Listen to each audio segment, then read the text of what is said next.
The Book of Exodus. Exodus chapter 1.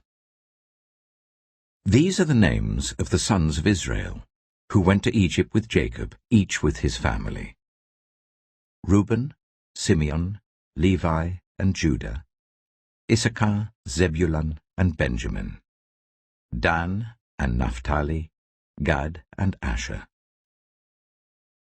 The descendants of Jacob numbered 70 in all.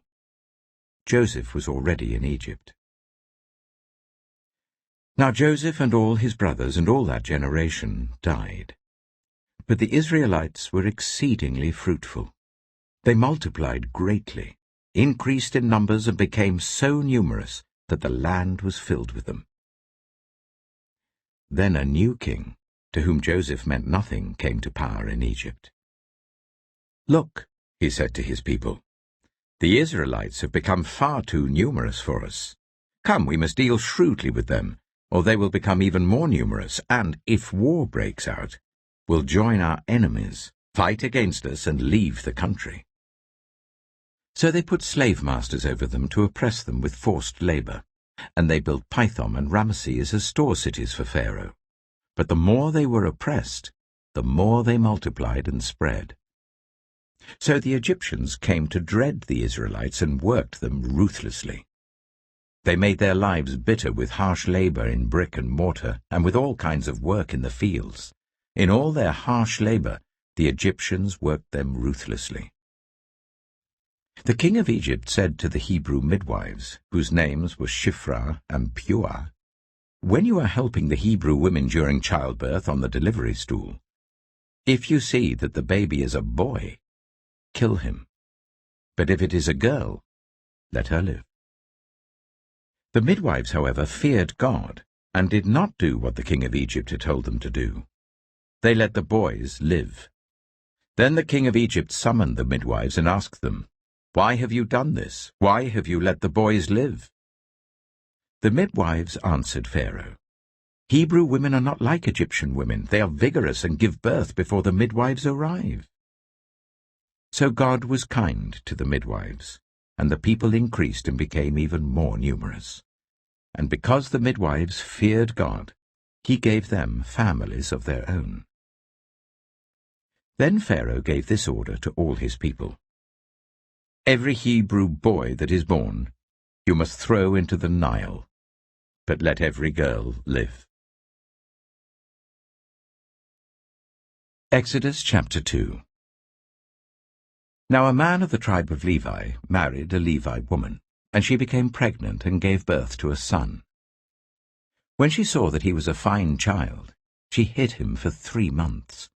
But when she could hide him no longer, she got a papyrus basket for him and coated it with tar and pitch. Then she placed the child in it and put it among the reeds along the bank of the Nile.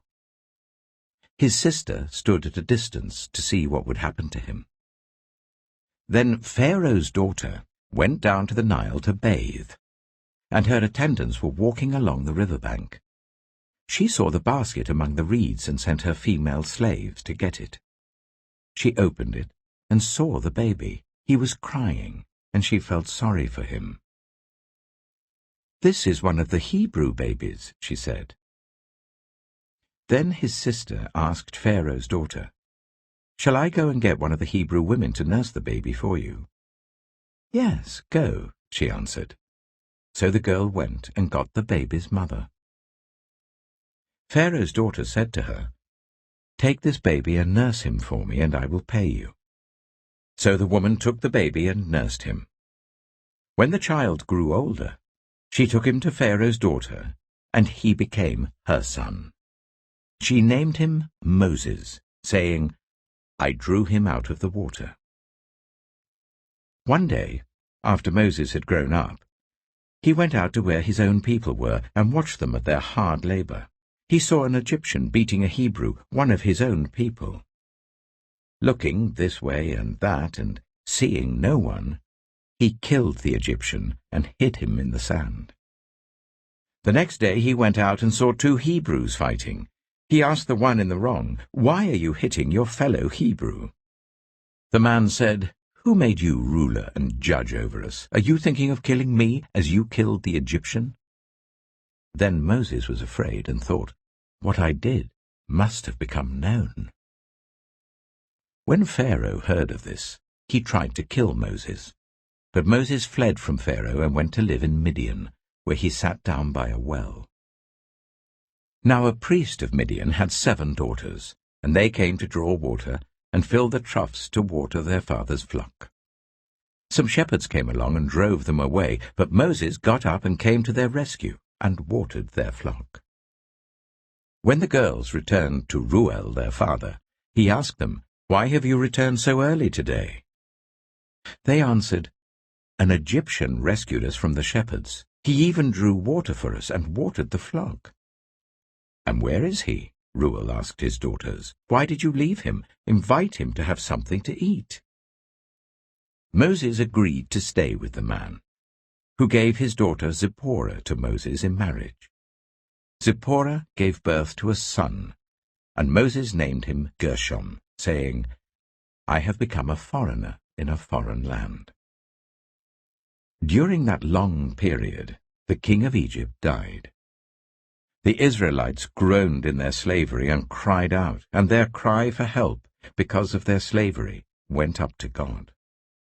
God heard their groaning, and he remembered his covenant with Abraham, with Isaac, and with Jacob. So God looked on the Israelites and was concerned about them. Exodus chapter 3. Now Moses was tending the flock of Jethro his father-in-law, the priest of Midian. And he led the flock to the far side of the wilderness and came to Horeb, the mountain of God. There the angel of the Lord appeared to him in flames of fire from within a bush. Moses saw that though the bush was on fire, it did not burn up. So Moses thought, "I will go over and see this strange sight, why the bush does not burn up." When the Lord saw that he had gone over to look, God called to him from within the bush, "Moses, Moses." And Moses said, "Here I am." "Do not come any closer," God said. "Take off your sandals, for the place where you are standing is holy ground."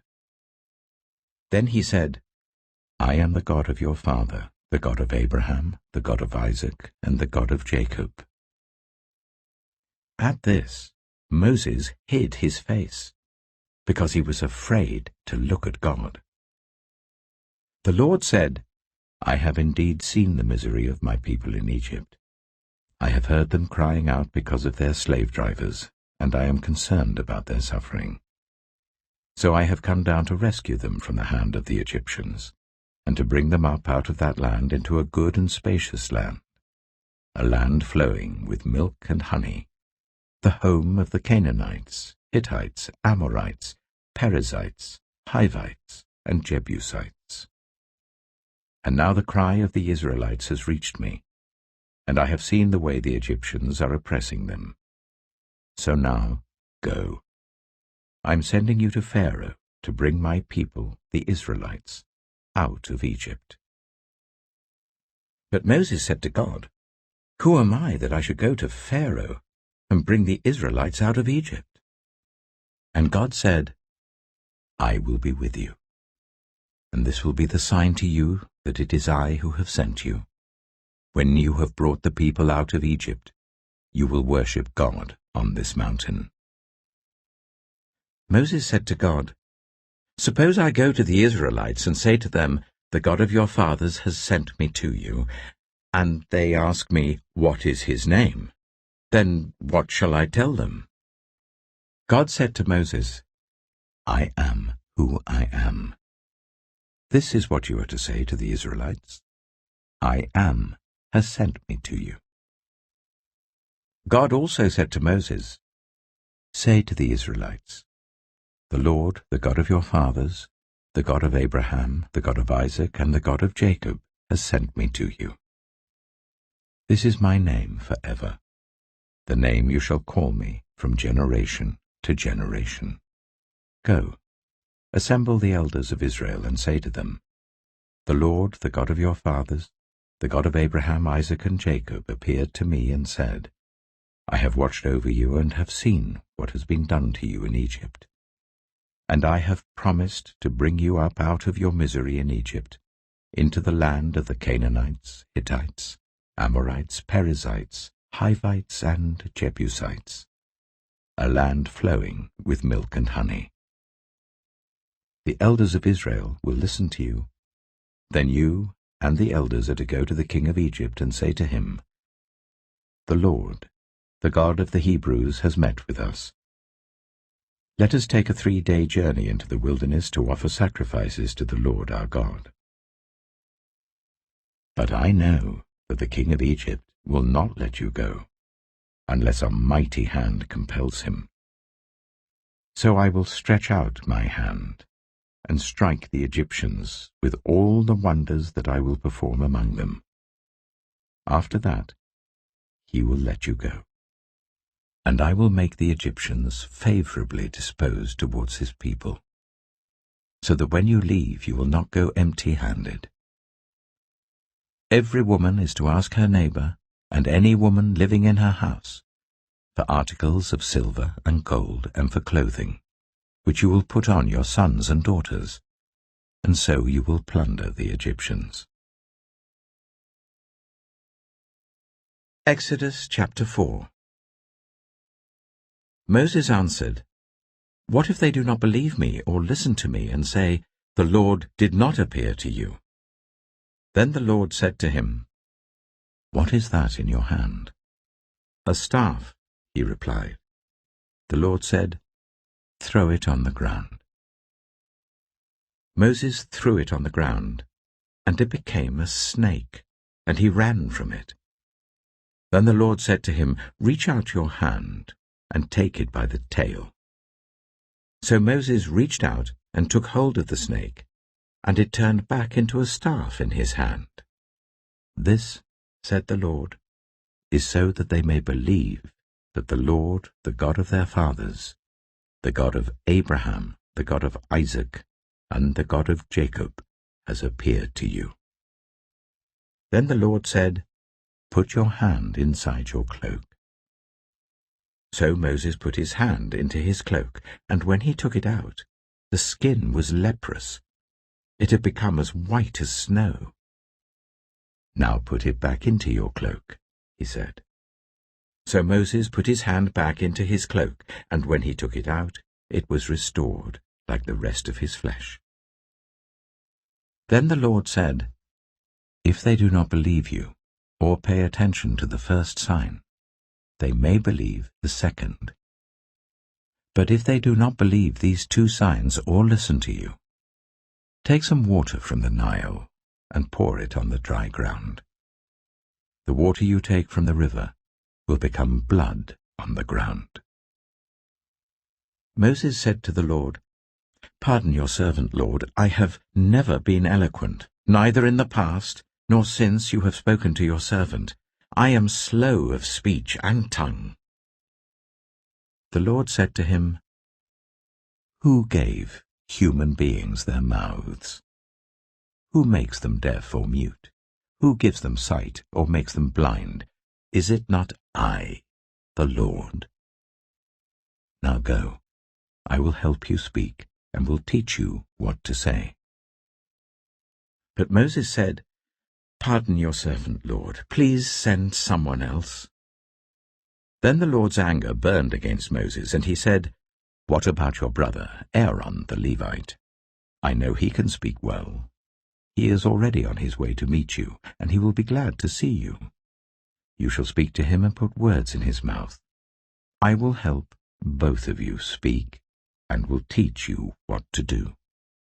He will speak to the people for you, and it will be as if he were your mouth, and as if you were God to him. But take this staff in your hand, so that you can perform the signs with it.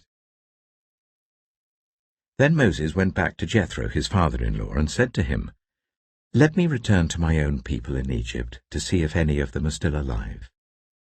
Jethro said, Go, and I wish you well.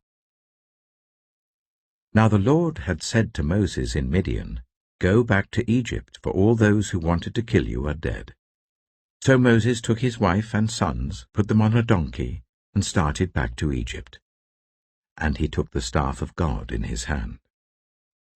The Lord said to Moses, "When you return to Egypt, see that you perform before Pharaoh all the wonders I have given you the power to do.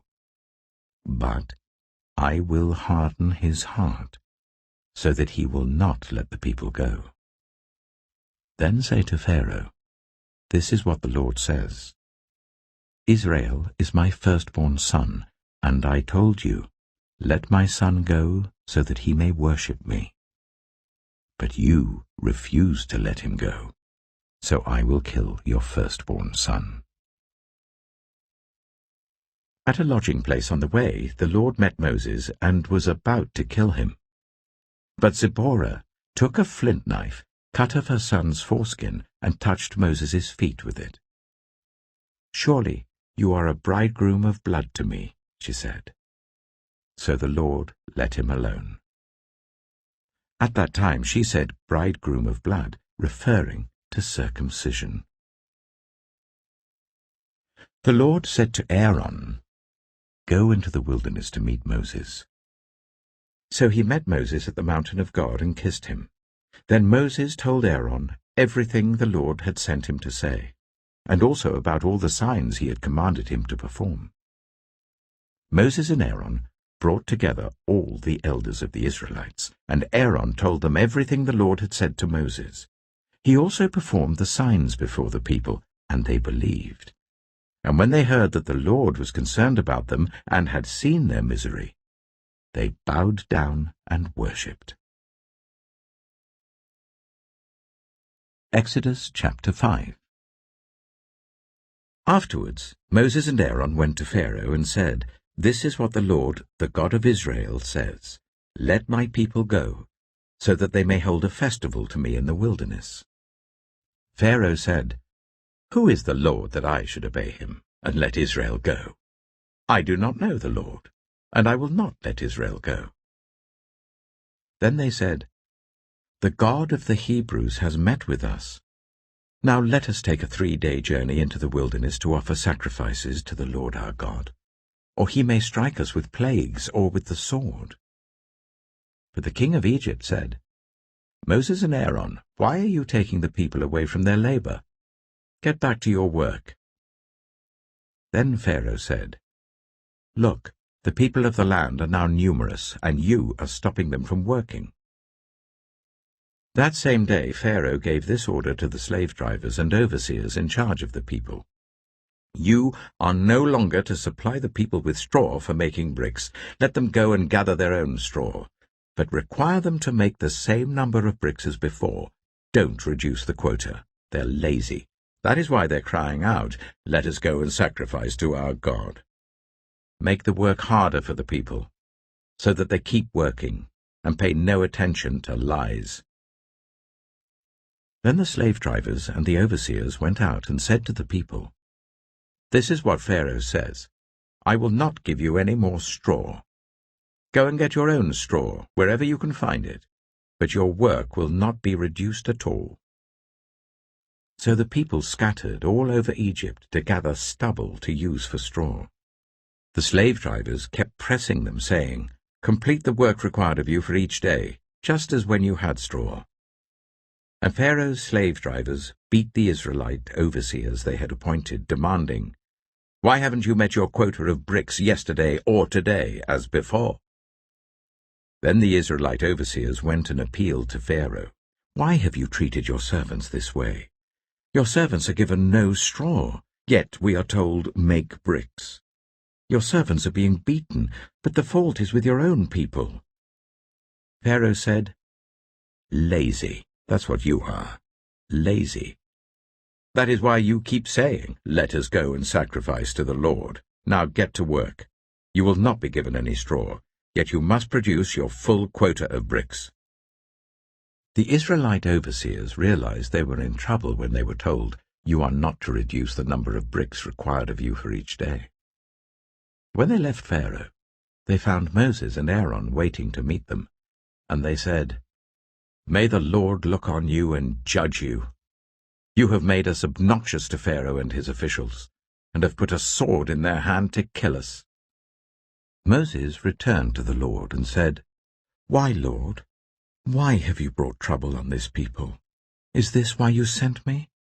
Ever since I went to Pharaoh to speak in your name, he has brought trouble on this people, and you have not rescued your people at all." Exodus chapter 6. Then the Lord said to Moses, "Now you will see what I will do to Pharaoh. Because of my mighty hand, he will let them go. Because of my mighty hand, he will drive them out of his country." God also said to Moses, "I am the Lord. I appeared to Abraham, to Isaac, and to Jacob as God Almighty, but by my name, the Lord, I did not make myself known to them. I also established my covenant with them to give them the land of Canaan, where they resided as foreigners. Moreover, I have heard the groaning of the Israelites, whom the Egyptians are enslaving, and I have remembered my covenant. Therefore say to the Israelites, I am the Lord, and I will bring you out from under the yoke of the Egyptians. I will free you from being slaves to them. I will redeem you with an outstretched arm and with mighty acts of judgment. I will take you as my own people, and I will be your God. Then you will know that I am the Lord your God, who has brought you out from under the yoke of the Egyptians, and I will bring you to the land I swore with uplifted hand to give to Abraham, to Isaac, and to Jacob. I will give it to you as a possession. I am the Lord." Moses reported this to the Israelites, but they did not listen to him because of their discouragement and harsh labor. Then the Lord said to Moses, "Go, tell Pharaoh, king of Egypt, to let the Israelites go out of his country." But Moses said to the Lord, "If the Israelites will not listen to me, why would Pharaoh listen to me, since I speak with faltering lips?" Now the Lord spoke to Moses and Aaron about the Israelites and Pharaoh, king of Egypt, and he commanded them to bring the Israelites out of Egypt. These were the heads of their families. The sons of Reuben, the firstborn of Israel, were Hanok and Palu, Hezron and Carmi. These were the clans of Reuben. The sons of Simeon were Jemuel, Jamin, Ohad, Jachin, Zohar, and Shaul, the son of a Canaanite woman. These were the clans of Simeon. These were the names of the sons of Levi according to their records: Gershon, Kohath, and Merari. Levi lived 137 years. The sons of Gershon by clans were Libni and Shimei. The sons of Kohath were Amram, Ishar, Hebron, and Uzziel. Kohath lived 133 years. The sons of Merari were Mahli and Mushi. These were the clans of Levi according to their records. Amram married his father's sister, Jochebed, who bore him Aaron and Moses. Amram lived 137 years. The sons of Izhar were Korah, Nepheg, and Zikri. The sons of Uzziel were Mishael, Elzaphan, and Sithri. Aaron married Elisheba, daughter of Amminadab and sister of Nahshon, and she bore him Nadab and Abihu, Eleazar and Ithamar. The sons of Korah were Asa, Elkanah, and Abiasaph. These were the Koharite clans. Eleazar, son of Aaron, married one of the daughters of Putiel, and she bore him Phinehas.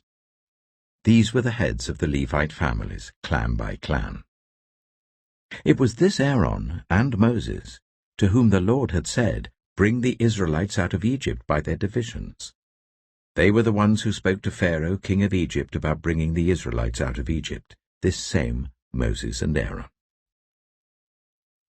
Now when the Lord spoke to Moses in Egypt, he said to him, I am the Lord. Tell Pharaoh, king of Egypt, everything I tell you. But Moses said to the Lord, Since I speak with faltering lips, why would Pharaoh listen to me? Exodus chapter 7. Then the Lord said to Moses, See, I have made you like God to Pharaoh, and your brother Aaron will be your prophet. You are to say everything I command you, and your brother Aaron is to tell Pharaoh to let the Israelites go out of his country. But I will harden Pharaoh's heart, and though I multiply my signs and wonders in Egypt, he will not listen to you. Then I will lay my hand on Egypt, and with mighty acts of judgment I will bring out my divisions, my people, the Israelites, and the Egyptians will know that I am the Lord, when I stretch out my hand against Egypt and bring the Israelites out of it. Moses and Aaron did just as the Lord commanded them. Moses was 80 years old, and Aaron 83, when they spoke to Pharaoh. The Lord said to Moses and Aaron, When Pharaoh says to you, Perform a miracle, then say to Aaron, Take your staff and throw it down before Pharaoh, and it will become a snake. So Moses and Aaron went to Pharaoh and did just as the Lord commanded. Aaron threw his staff down in front of Pharaoh and his officials, and it became a snake.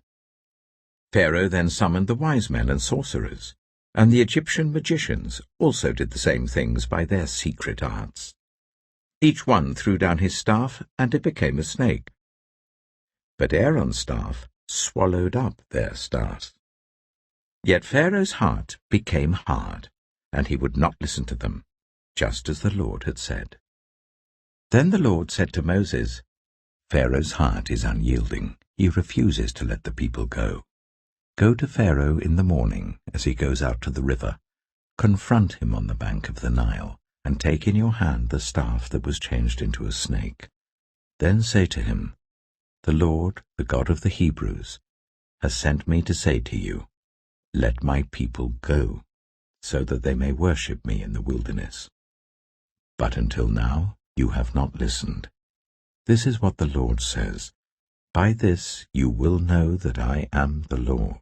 With this staff that is in my hand, I will strike the water of the Nile, and it will be changed into blood. The fish in the Nile will die, and the river will stink. The Egyptians will not be able to drink its water.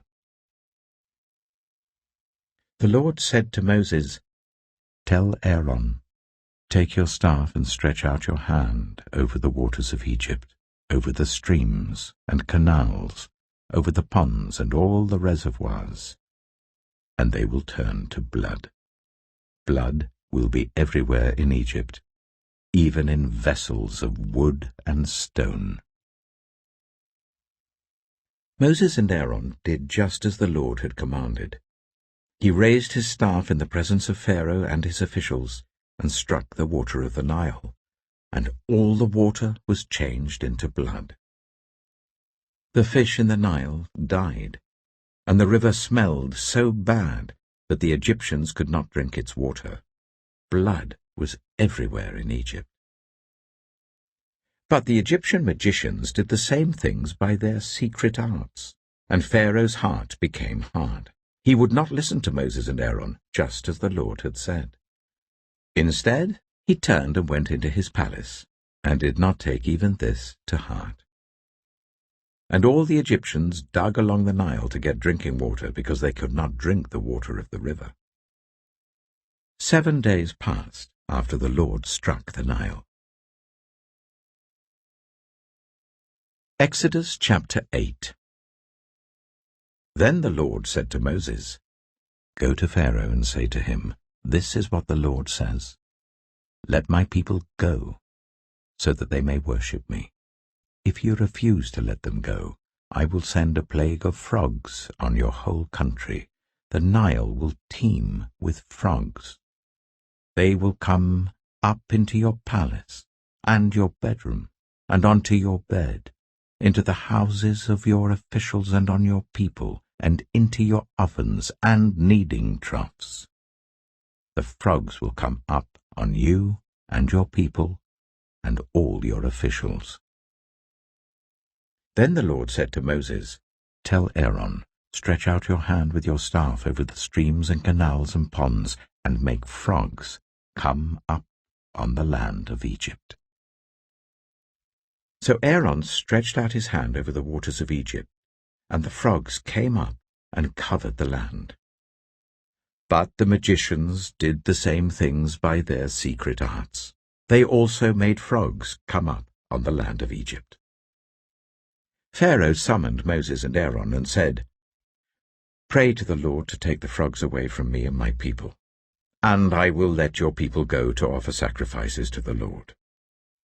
Moses said to Pharaoh, "I leave to you the honor of setting the time for me to pray for you and your officials and your people, that you and your houses may be rid of the frogs, except for those that remain in the Nile."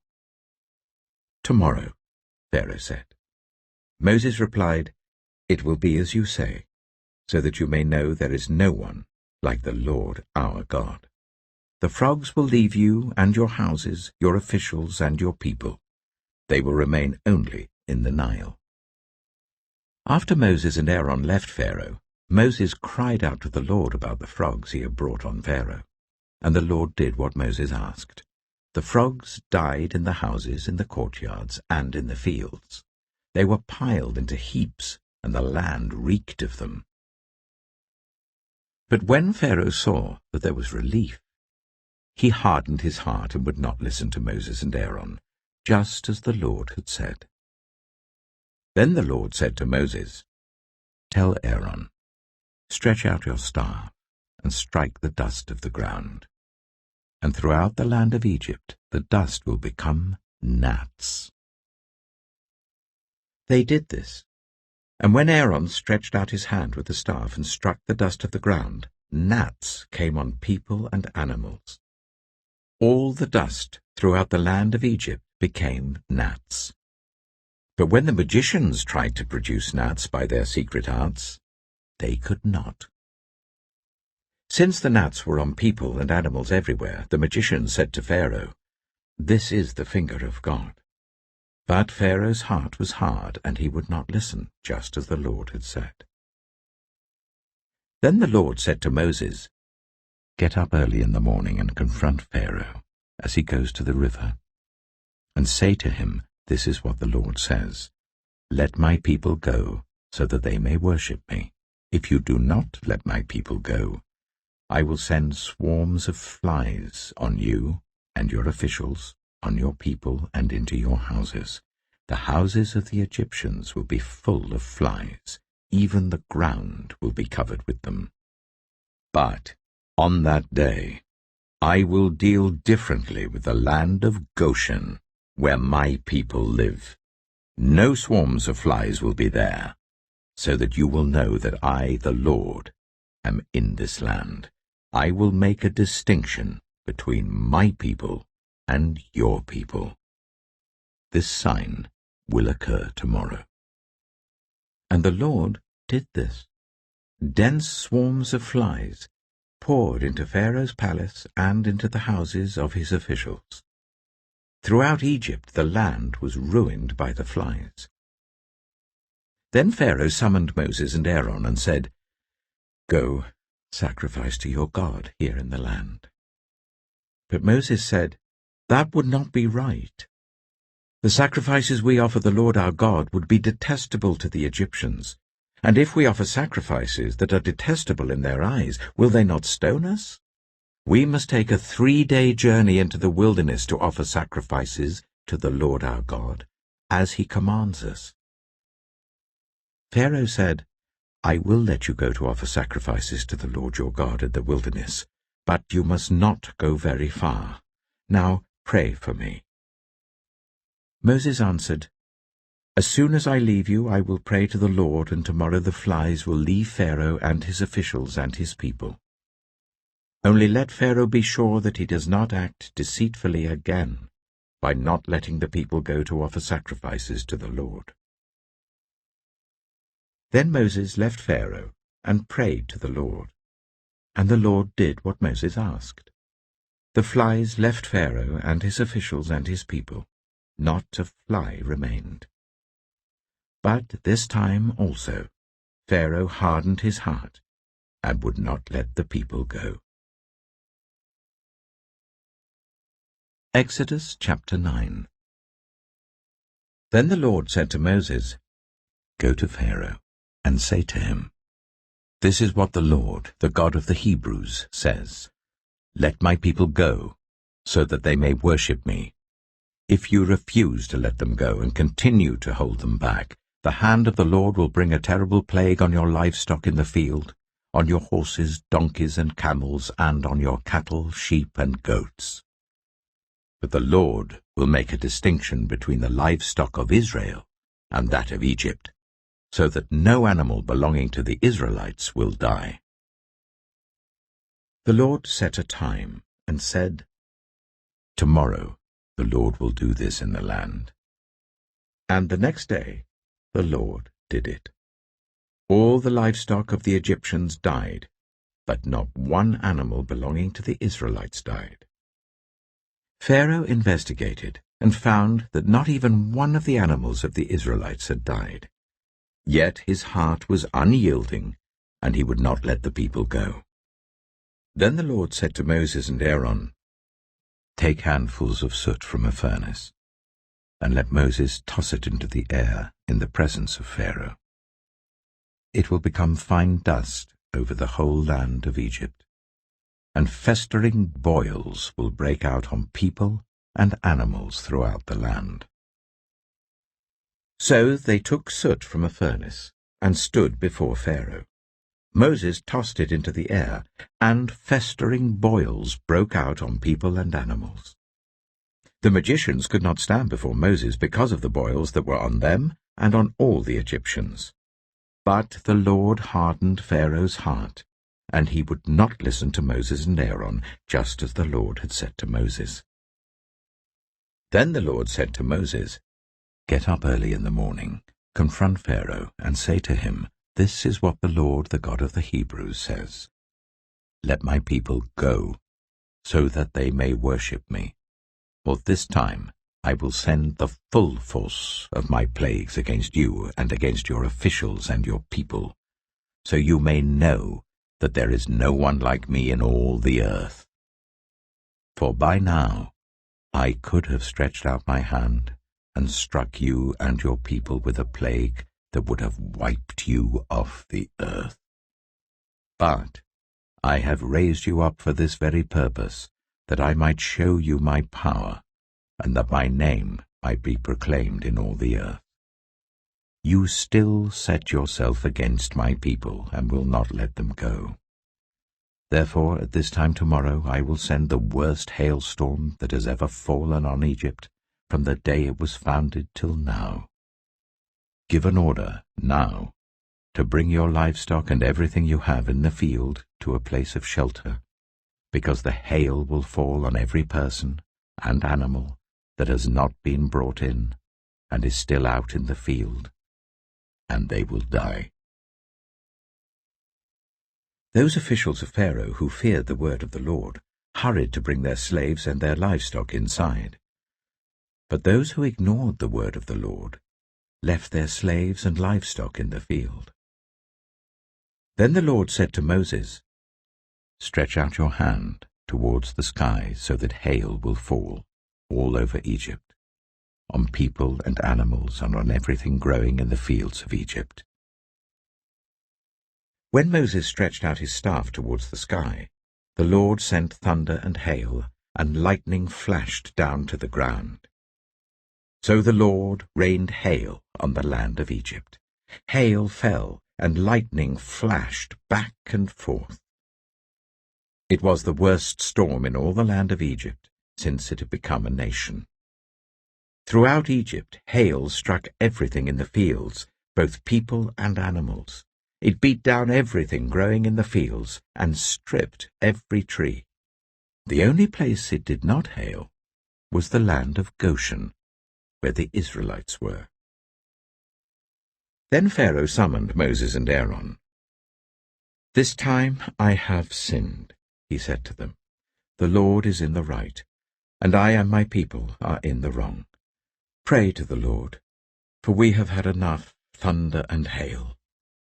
I will let you go. You don't have to stay any longer." Moses replied, "When I have gone out of the city, I will spread out my hands in prayer to the Lord. The thunder will stop, and there will be no more hail, so you may know that the earth is the Lord's. But I know that you and your officials still do not fear the Lord God." The flax and barley were destroyed, since the barley was in the ear and the flax was in bloom. The wheat and spelt, however, were not destroyed, because they ripened later. Then Moses left Pharaoh and went out of the city. He spread his hands towards the Lord. The thunder and hail stopped, and the rain no longer poured down on the land. When Pharaoh saw that the rain and hail and thunder had stopped, he sinned again. He and his officials hardened their hearts. So Pharaoh's heart was hard, and he would not let the Israelites go, just as the Lord had said through Moses. Exodus chapter 10. Then the Lord said to Moses, "Go to Pharaoh, for I have hardened his heart and the hearts of his officials, so that I may perform these signs of mine among them, that you may tell your children and grandchildren how I dealt harshly with the Egyptians, and how I performed my signs among them, and that you may know that I am the Lord." So Moses and Aaron went to Pharaoh and said to him, "This is what the Lord, the God of the Hebrews, says. How long will you refuse to humble yourself before me? Let my people go, so that they may worship me. If you refuse to let them go, I will bring locusts into your country tomorrow. They will cover the face of the ground, so that it cannot be seen. They will devour what little you have left after the hail, including every tree that is growing in your fields. They will fill your houses and those of all your officials and all the Egyptians, something neither your parents nor your ancestors have ever seen, from the day they settled in this land till now." Then Moses turned and left Pharaoh. Pharaoh's officials said to him, "How long will this man be a snare to us? Let the people go, so that they may worship the Lord their God. Do you not realize that Egypt is ruined?" Then Moses and Aaron were brought back to Pharaoh.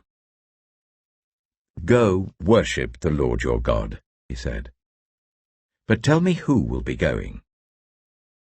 Moses answered, "We will go with our young and our old, with our sons and our daughters, and with our flocks and herds, because we are to celebrate a festival to the Lord." Pharaoh said, "The Lord be with you, if I let you go, along with your women and children. Clearly you are bent on evil. No, let only the men go and worship the Lord, since that's what you have been asking for."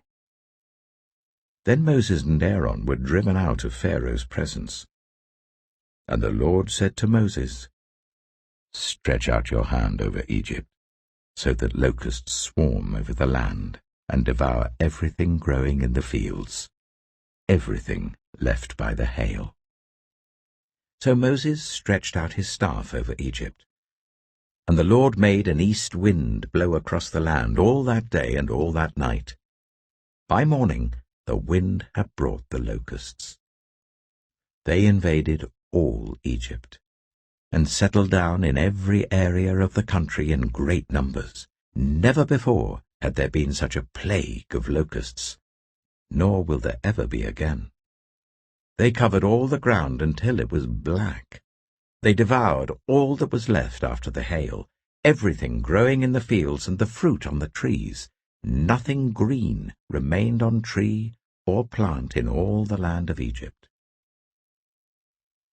Pharaoh quickly summoned Moses and Aaron and said, "I have sinned against the Lord your God and against you. Now forgive my sin once more, and pray to the Lord your God to take this deadly plague away from me." Moses then left Pharaoh and prayed to the Lord.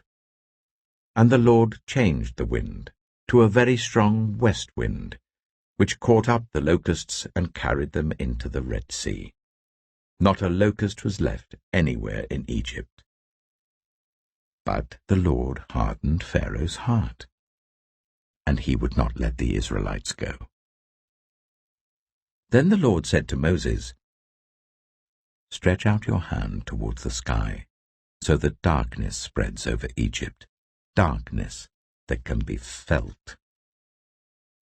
So Moses stretched out his hand towards the sky, and total darkness covered all Egypt for 3 days. No one could see anyone else or move about for 3 days. Yet all the Israelites had light in the places where they lived. Then Pharaoh summoned Moses and said, "Go, worship the Lord. Even your women and children may go with you, only leave your flocks and herds behind." But Moses said, "You must allow us to have sacrifices and burnt offerings to present to the Lord our God. Our livestock, too, must go with us. Not a hoof is to be left behind. We have to use some of them in worshipping the Lord our God, and until we get there, we will not know what we are to use to worship the Lord." But the Lord hardened Pharaoh's heart, and he was not willing to let them go. Pharaoh said to Moses, "Get out of my sight. Make sure you do not appear before me again. The day you see my face, you will die." "Just as you say," Moses replied. "I will never appear before you again." Exodus chapter 11. Now the Lord said to Moses, "I will bring one more plague on Pharaoh and on Egypt. After that, he will let you go from here, and when he does, he will drive you out completely. Tell the people that men and women alike are to ask their neighbors for articles of silver and gold." The Lord made the Egyptians favorably disposed towards the people, and Moses himself was highly regarded in Egypt by Pharaoh's officials and by the people. So Moses said, "This is what the Lord says, about midnight I will go throughout Egypt. Every firstborn son in Egypt will die, from the firstborn son of Pharaoh who sits on the throne to the firstborn son of the female slave who is at her handmill, and all the firstborn of the cattle as well. There will be loud wailing throughout Egypt, worse than there has ever been or ever will be again. But among the Israelites not a dog will bark at any person or animal. Then you will know that the Lord makes a distinction between Egypt and Israel. All these officials of yours will come to me, bowing down before me, and saying, 'Go, you and all the people who follow you.' After that, I will leave." Then Moses, hot with anger, left Pharaoh. The Lord had said to Moses, "Pharaoh will refuse to listen to you, so that my wonders may be multiplied in Egypt." Moses and Aaron performed all these wonders before Pharaoh, but the Lord hardened Pharaoh's heart, and he would not let the Israelites go out of his country. Exodus chapter 12. The Lord said to Moses and Aaron in Egypt, "This month is to be for you the first month of your year. Tell the whole community of Israel that on the 10th day of this month each man is to take a lamb for his family, one for each household. If any household is too small for a whole lamb, they must share one with their nearest neighbor, having taken into account the number of people there are. You are to determine the amount of lamb needed in accordance with what each person will eat. The animals you choose must be year-old males, without defect, and you may take them from the sheep or the goats. Take care of them until the 14th day of the month, when all the members of the community of Israel must slaughter them at twilight. Then they are to take some of the blood and put it on the sides and tops of the door frames of the houses where they eat the lambs. That same night they are to eat the meat roasted over the fire, along with bitter herbs and bread made without yeast. Do not eat the meat raw or boiled in water, but roast it over a fire, with the head, legs, and internal organs. Do not leave any of it till morning. If some is left till morning, you must burn it. This is how you are to eat it, with your cloak tucked into your belt, your sandals on your feet, and your staff in your hand. Eat it in haste. It is the Lord's Passover. On that same night I will pass through Egypt, and strike down every firstborn of both people and animals, and I will bring judgment on all the gods of Egypt. I am the Lord. The blood will be a sign for you on the houses where you are, and when I see the blood, I will pass over you. No destructive plague will touch you when I strike Egypt. This is a day you are to commemorate. For the generations to come you shall celebrate it as a festival to the Lord, a lasting ordinance. For 7 days you are to eat bread made without yeast. On the first day remove the yeast from your houses, for whoever eats anything with yeast in it from the first day until the 7th must be cut off from Israel. On the first day hold a sacred assembly, and another one on the 7th day. Do no work at all on these days, except to prepare food for everyone to eat. That is all you may do. Celebrate the festival of unleavened bread, because it was on this very day that I brought your divisions out of Egypt. Celebrate this day as a lasting ordinance for the generations to come. In the first month you are to eat bread made without yeast, from the evening of the 14th day until the evening of the 21st day. For 7 days no yeast is to be found in your houses, and anyone, whether foreigner or native-born, who eats anything with yeast in it, must be cut off from the community of Israel. Eat nothing made with yeast. Wherever you live, you must eat unleavened bread. Then Moses summoned all the elders of Israel and said to them, Go at once and select the animals for your families and slaughter the Passover lamb. Take a bunch of hyssop, dip it into the blood in the basin, and put some of the blood on the top and on both sides of the doorframe. None of you shall go out of the door of your house until morning. When the Lord goes through the land to strike down the Egyptians, he will see the blood on the top and sides of the doorframe, and will pass over that doorway, and he will not permit the destroyer to enter your houses and strike you down. Obey these instructions as a lasting ordinance for you and your descendants. When you enter the land that the Lord will give you as he promised, observe this ceremony. And when your children ask you, What does this ceremony mean to you? Then tell them, It is the Passover sacrifice to the Lord, who passed over the houses of the Israelites in Egypt and spared our homes when he struck down the Egyptians. Then the people bowed down and worshipped. The Israelites did just what the Lord commanded Moses and Aaron. At midnight, the Lord struck down all the firstborn in Egypt, from the firstborn of Pharaoh who sat on the throne, to the firstborn of the prisoner who was in the dungeon, and the firstborn of all the livestock as well. Pharaoh and all his officials and all the Egyptians got up during the night, and there was loud wailing in Egypt, for there was not a house without someone dead. During the night, Pharaoh summoned Moses and Aaron and said, Up, leave my people, you and the Israelites. Go worship the Lord as you have requested. Take your flocks and herds, as you have said, and go. And also bless me." The Egyptians urged the people to hurry and leave the country. "For otherwise," they said, "we will all die."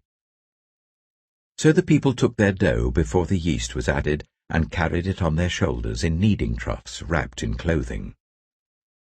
The Israelites did as Moses instructed and asked the Egyptians for articles of silver and gold and for clothing. The Lord had made the Egyptians favorably disposed towards the people, and they gave them what they asked for. So they plundered the Egyptians. The Israelites journeyed from Ramesses to Succoth.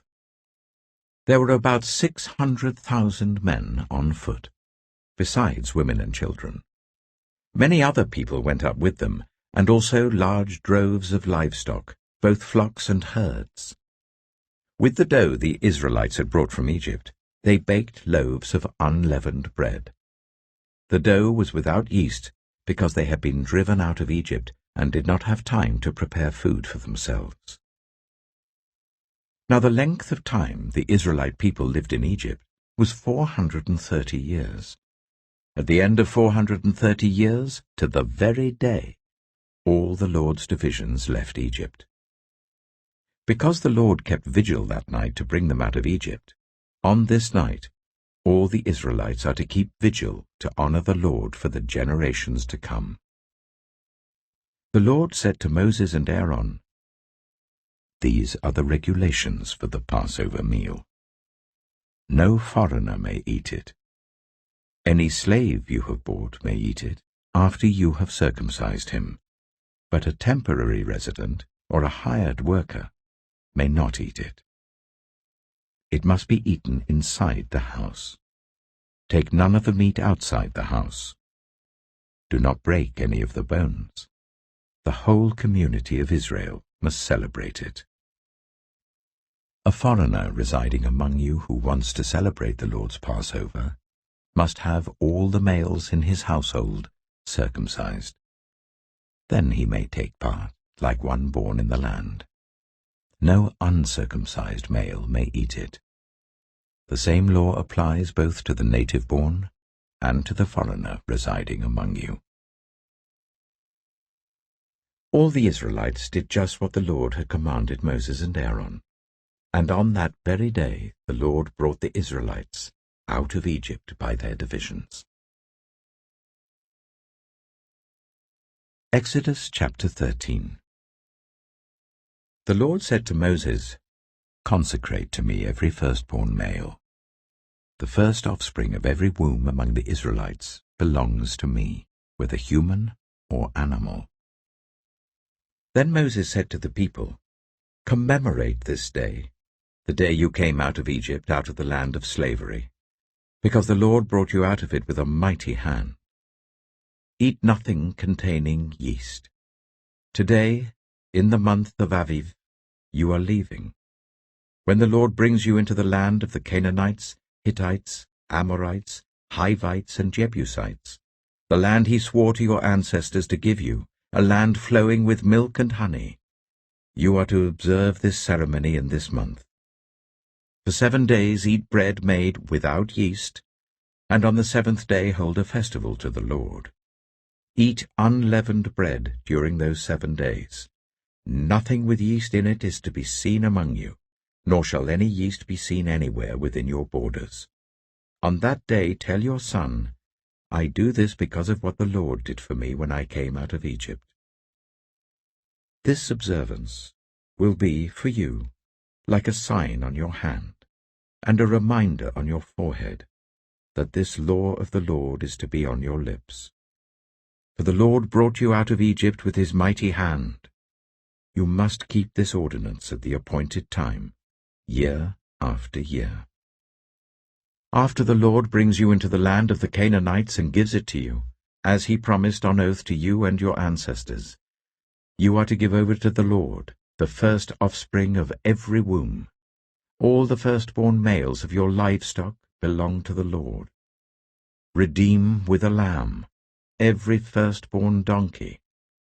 But if you do not redeem it, break its neck. Redeem every firstborn among your sons. In the days to come, when your son asks you, 'What does this mean?' say to him, 'With a mighty hand the Lord brought us out of Egypt, out of the land of slavery. When Pharaoh stubbornly refused to let us go, the Lord killed the firstborn of both people and animals in Egypt. This is why I sacrifice to the Lord the first male offspring of every womb, and redeem each of my firstborn sons. And it will be like a sign on your hand, and a symbol on your forehead, that the Lord brought us out of Egypt with his mighty hand.'" When Pharaoh let the people go, God did not lead them on the road through the Philistine country, though that was shorter. For God said, if they face war, they might change their minds and return to Egypt. So God led the people around by the desert road towards the Red Sea. The Israelites went up out of Egypt ready for battle. Moses took the bones of Joseph with him, because Joseph had made the Israelites swear an oath. He had said, "God will surely come to your aid, and then you must carry my bones up with you from this place." After leaving Succoth, they camped at Etham on the edge of the desert. By day the Lord went ahead of them in a pillar of cloud to guide them on their way, and by night in a pillar of fire to give them light, so that they could travel by day or night. Neither the pillar of cloud by day nor the pillar of fire by night left its place in front of the people. Exodus chapter 14. Then the Lord said to Moses, "Tell the Israelites to turn back and camp near Pi-hahiroth, between Migdol and the sea. They are to camp by the sea, directly opposite Baal-zephon. Pharaoh will think, the Israelites are wandering around the land in confusion, hemmed in by the desert. And I will harden Pharaoh's heart, and he will pursue them. But I will gain glory for myself through Pharaoh and all his army, and the Egyptians will know that I am the Lord." So the Israelites did this. When the king of Egypt was told that the people had fled, Pharaoh and his officials changed their minds about them and said, "What have we done? We have let the Israelites go and have lost their services." So he had his chariot made ready and took his army with them. He took 600 of the best chariots, along with all the other chariots of Egypt, with officers over all of them. The Lord hardened the heart of Pharaoh, king of Egypt, so that he pursued the Israelites who were marching out boldly. The Egyptians, all Pharaoh's horses and chariots, horsemen and troops, pursued the Israelites and overtook them as they camped by the sea, near Pi-hahiroth, opposite Baal-zephon. As Pharaoh approached, the Israelites looked up, and there were the Egyptians marching after them. They were terrified and cried out to the Lord. They said to Moses, "Was it because there were no graves in Egypt that you brought us to the desert to die? What have you done to us by bringing us out of Egypt? Didn't we say to you in Egypt, 'Leave us alone, let us serve the Egyptians'? It would have been better for us to serve the Egyptians than to die in the desert." Moses answered the people, "Do not be afraid. Stand firm, and you will see the deliverance the Lord will bring you today. The Egyptians you see today, you will never see again. The Lord will fight for you. You need only to be still." Then the Lord said to Moses, "Why are you crying out to me? Tell the Israelites to move on. Raise your staff and stretch out your hand over the sea to divide the water, so that the Israelites can go through the sea on dry ground. I will harden the hearts of the Egyptians, so that they will go in after them.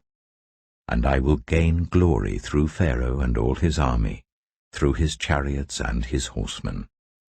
The Egyptians will know that I am the Lord, when I gain glory through Pharaoh, his chariots, and his horsemen." Then the angel of God, who had been traveling in front of Israel's army, withdrew and went behind them. The pillar of cloud also moved from in front and stood behind them, coming between the armies of Egypt and Israel. Throughout the night the cloud brought darkness to the one side and light to the other, so neither went near the other all night long. Then Moses stretched out his hand over the sea, and all that night the Lord drove the sea back with a strong east wind and turned it into dry land. The waters were divided, and the Israelites went through the sea on dry ground with a wall of water on their right and on their left. The Egyptians pursued them, and all Pharaoh's horses and chariots and horsemen followed them into the sea. During the last watch of the night, the Lord looked down from the pillar of fire and cloud at the Egyptian army and threw it into confusion.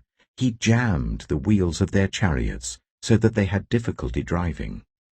And the Egyptians said, "Let's get away from the Israelites. The Lord is fighting for them against Egypt." Then the Lord said to Moses, "Stretch out your hand over the sea, so that the waters may flow back over the Egyptians and their chariots and horsemen." Moses stretched out his hand over the sea, and at daybreak the sea went back to its place. The Egyptians were fleeing towards it, and the Lord swept them into the sea. The water flowed back and covered the chariots and horsemen, the entire army of Pharaoh that had followed the Israelites into the sea. Not one of them survived. But the Israelites went through the sea on dry ground, with a wall of water on their right and on their left. That day the Lord saved Israel from the hands of the Egyptians, and Israel saw the Egyptians lying dead on the shore. And when the Israelites saw the mighty hand of the Lord displayed against the Egyptians, the people feared the Lord and put their trust in him and in Moses his servant. Exodus chapter 15. Then Moses and the Israelites sang this song to the Lord. "I will sing to the Lord, for he is highly exalted. Both horse and driver he has hurled into the sea. The Lord is my strength and my defense. He has become my salvation. He is my God, and I will praise him, my father's God, and I will exalt him. The Lord is a warrior. The Lord is his name. Pharaoh's chariots and his army he has hurled into the sea. The best of Pharaoh's officers are drowned in the Red Sea. The deep waters have covered them. They sank to the depths like a stone. Your right hand, Lord, was majestic in power. Your right hand, Lord, shattered the enemy. In the greatness of your majesty you threw down those who opposed you. You unleashed your burning anger. It consumed them like stubble. By the blast of your nostrils the waters piled up. The surging waters stood up like a wall. The deep waters congealed in the heart of the sea. The enemy boasted, "I will pursue, I will overtake them, I will divide the spoils, I will gorge myself on them, I will draw my sword, and my hand will destroy them." But you blew with your breath, and the sea covered them. They sank like lead in the mighty waters. Who among the gods is like you, Lord? Who is like you, majestic in holiness, awesome in glory, working wonders? You stretch out your right hand, and the earth swallows your enemies. In your unfailing love you will lead the people you have redeemed. In your strength you will guide them to your holy dwelling. The nations will hear and tremble. Anguish will grip the people of Philistia. The chiefs of Edom will be terrified. The leaders of Moab will be seized with trembling. The people of Canaan will melt away. Terror and dread will fall on them. By the power of your arm they will be as still as a stone, until your people pass by, Lord, until the people you bought pass by. You will bring them in and plant them on the mountain of your inheritance, the place, Lord, you made for your dwelling, the sanctuary, Lord, your hands established. The Lord reigns for ever and ever. When Pharaoh's horses, chariots and horsemen, went into the sea. The Lord brought the waters of the sea back over them, but the Israelites walked through the sea on dry ground. Then Miriam, the prophet, Aaron's sister, took a tambourine in her hand, and all the women followed her with tambourines and dancing. Miriam sang to them, "Sing to the Lord, for he is highly exalted. Both horse and driver he has hurled into the sea." Then Moses led Israel from the Red Sea, and they went into the desert of Shur. For 3 days they travelled in the desert without finding water. When they came to Marah, they could not drink its water because it was bitter. That is why the place is called Marah. So the people grumbled against Moses, saying, "What are we to drink?" Then Moses cried out to the Lord, and the Lord showed him a piece of wood. He threw it into the water, and the water became fit to drink. There the Lord issued a ruling and instruction for them and put them to the test. He said, "If you listen carefully to the Lord your God and do what is right in his eyes, if you pay attention to his commands and keep all his decrees, I will not bring on you any of the diseases I brought on the Egyptians, for I am the Lord who heals you." Then they came to Elim, where there were 12 springs and 70 palm trees, and they camped there near the water. Exodus chapter 16. The whole Israelite community set out from Elim and came to the desert of Sin, which is between Elim and Sinai, on the 15th day of the 2nd month after they had come out of Egypt. In the desert, the whole community grumbled against Moses and Aaron. The Israelites said to them, "If only we had died by the Lord's hand in Egypt. There we sat round pots of meat and ate all the food we wanted, but you have brought us out into this desert to starve this entire assembly to death." Then the Lord said to Moses, "I will rain down bread from heaven for you. The people are to go out each day and gather enough for that day. In this way I will test them and see whether they will follow my instructions. On the 6th day they are to prepare what they bring in, and that is to be twice as much as they gather on the other days." So Moses and Aaron said to all the Israelites, "In the evening you will know that it was the Lord who brought you out of Egypt, and in the morning you will see the glory of the Lord, because he has heard your grumbling against him. Who are we that you should grumble against us?" Moses also said, "You will know that it was the Lord when he gives you meat to eat in the evening, and all the bread you want in the morning, because he has heard your grumbling against him. Who are we? You are not grumbling against us, but against the Lord." Then Moses told Aaron, "Say to the entire Israelite community, 'Come before the Lord, for he has heard your grumbling.'" While Aaron was speaking to the whole Israelite community, they looked towards the desert, and there was the glory of the Lord appearing in the cloud. The Lord said to Moses, "I have heard the grumbling of the Israelites. Tell them, at twilight you will eat meat, and in the morning you will be filled with bread. Then you will know that I am the Lord your God." That evening quail came and covered the camp, and in the morning there was a layer of dew around the camp. When the dew was gone, thin flakes like frost on the ground appeared on the desert floor. When the Israelites saw it, they said to each other, "What is it?" For they did not know what it was.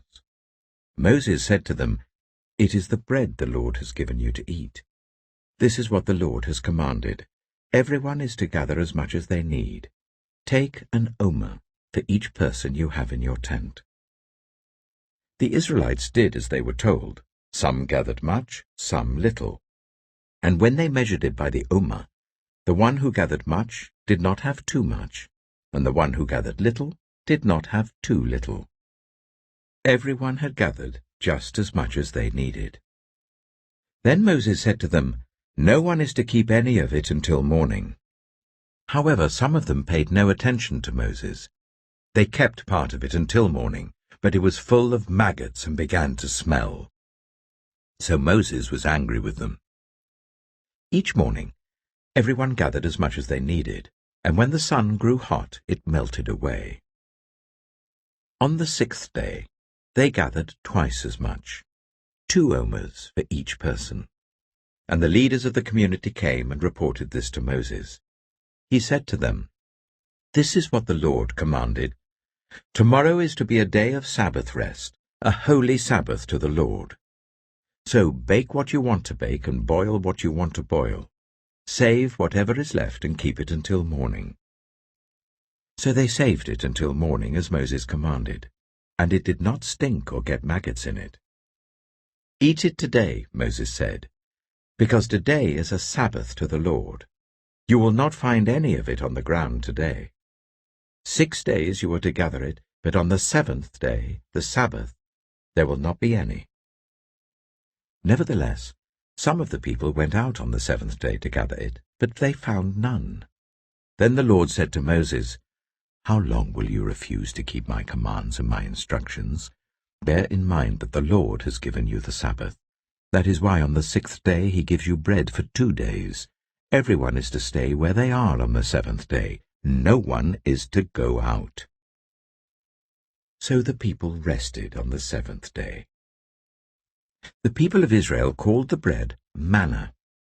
It was white like coriander seed and tasted like wafers made with honey. Moses said, "This is what the Lord has commanded. Take an omer of manna and keep it for the generations to come, so that they can see the bread I gave you to eat in the wilderness when I brought you out of Egypt." So Moses said to Aaron, "Take a jar and put an omer of manna in it. Then place it before the Lord to be kept for the generations to come." As the Lord commanded Moses, Aaron put the manna with the tablets of the covenant law that it might be preserved. The Israelites ate manna for 40 years, until they came to a land that was settled. They ate manna until they reached the border of Canaan. An omer is 1/10 of an ephah. Exodus chapter 17. The whole Israelite community set out from the desert of Sin, traveling from place to place as the Lord commanded. They camped at Rephidim, but there was no water for the people to drink. So they quarreled with Moses and said, "Give us water to drink." Moses replied, "Why do you quarrel with me? Why do you put the Lord to the test?" But the people were thirsty for water there, and they grumbled against Moses. They said, "Why did you bring us up out of Egypt to make us and our children and our livestock die of thirst?" Then Moses cried out to the Lord, "What am I to do with these people? They are almost ready to stone me." The Lord answered Moses, "Go out in front of the people.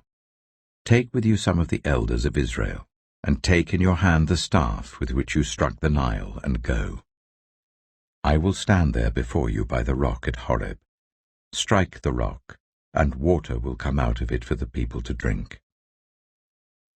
So Moses did this in the sight of the elders of Israel.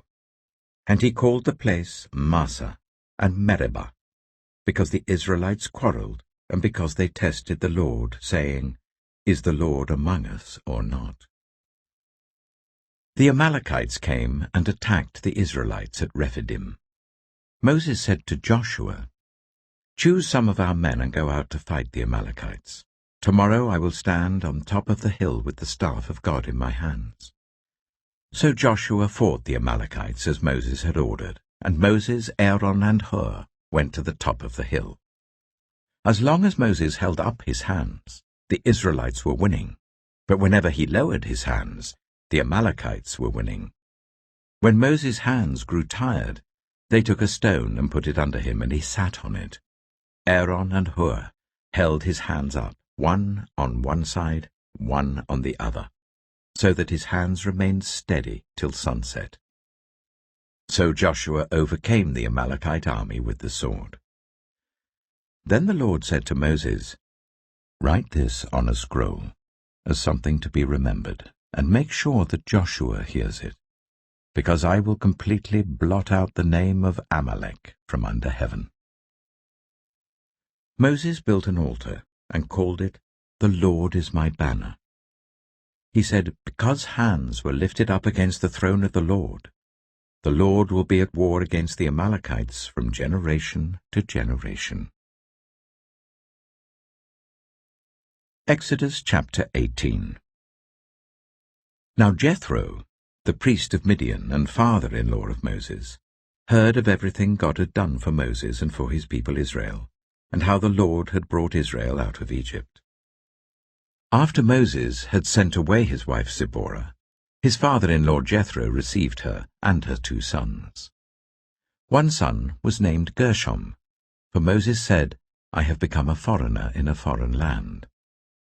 And the other was named Eleazar, for he said, "My father's God was my helper. He saved me from the sword of Pharaoh." Jethro, Moses' father-in-law, together with Moses' sons and wife, came to him in the wilderness where he was camped near the mountain of God. Jethro had sent word to him, "I, your father-in-law Jethro, am coming to you with your wife and her 2 sons." So Moses went out to meet his father-in-law and bowed down and kissed him. They greeted each other and then went into the tent. Moses told his father-in-law about everything the Lord had done to Pharaoh and the Egyptians for Israel's sake, and about all the hardships they had met along the way, and how the Lord had saved them. Jethro was delighted to hear about all the good things the Lord had done for Israel in rescuing them from the hand of the Egyptians. He said, "Praise be to the Lord, who rescued you from the hand of the Egyptians and of Pharaoh, and who rescued the people from the hand of the Egyptians. Now I know that the Lord is greater than all other gods, for he did this to those who had treated Israel arrogantly." Then Jethro, Moses' father-in-law, brought a burnt offering and other sacrifices to God. And Aaron came with all the elders of Israel to eat a meal with Moses' father-in-law in the presence of God. The next day, Moses took his seat to serve as judge for the people, and they stood round him from morning till evening. When his father-in-law saw all that Moses was doing for the people, he said, "What is this you are doing for the people? Why do you alone sit as judge, while all these people stand round you from morning till evening?" Moses answered him, "Because the people come to me to seek God's will. Whenever they have a dispute, it is brought to me, and I decide between the parties and inform them of God's decrees and instructions." Moses' father-in-law replied, "What you are doing is not good. You and these people who come to you will only wear yourselves out. The work is too heavy for you. You cannot handle it alone. Listen now to me, and I will give you some advice, and may God be with you. You must be the people's representative before God and bring their disputes to him. Teach them his decrees and instructions, and show them the way they are to live and how they are to behave. But select capable men from all the people, men who fear God, trustworthy men who hate dishonest gain, and appoint them as officials over thousands, hundreds, fifties, and tens. Let them serve as judges for the people at all times. But let them bring every difficult case to you. The simple cases they can decide themselves. That will make your load lighter, because they will share it with you. If you do this, and God so commands, you will be able to stand the strain, and all these people will go home satisfied." Moses listened to his father-in-law and did everything he said. He chose capable men from all Israel and made them leaders of the people, officials over thousands, hundreds, fifties, and tens. They served as judges for the people at all times.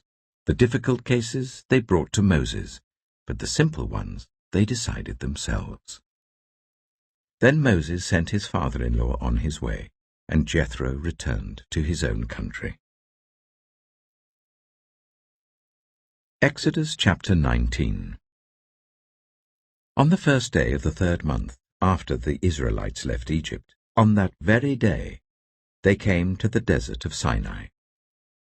After they set out from Rephidim, they entered the desert of Sinai, and Israel camped there in the desert in front of the mountain. Then Moses went up to God, and the Lord called to him from the mountain and said, "This is what you are to say to the descendants of Jacob, and what you are to tell the people of Israel.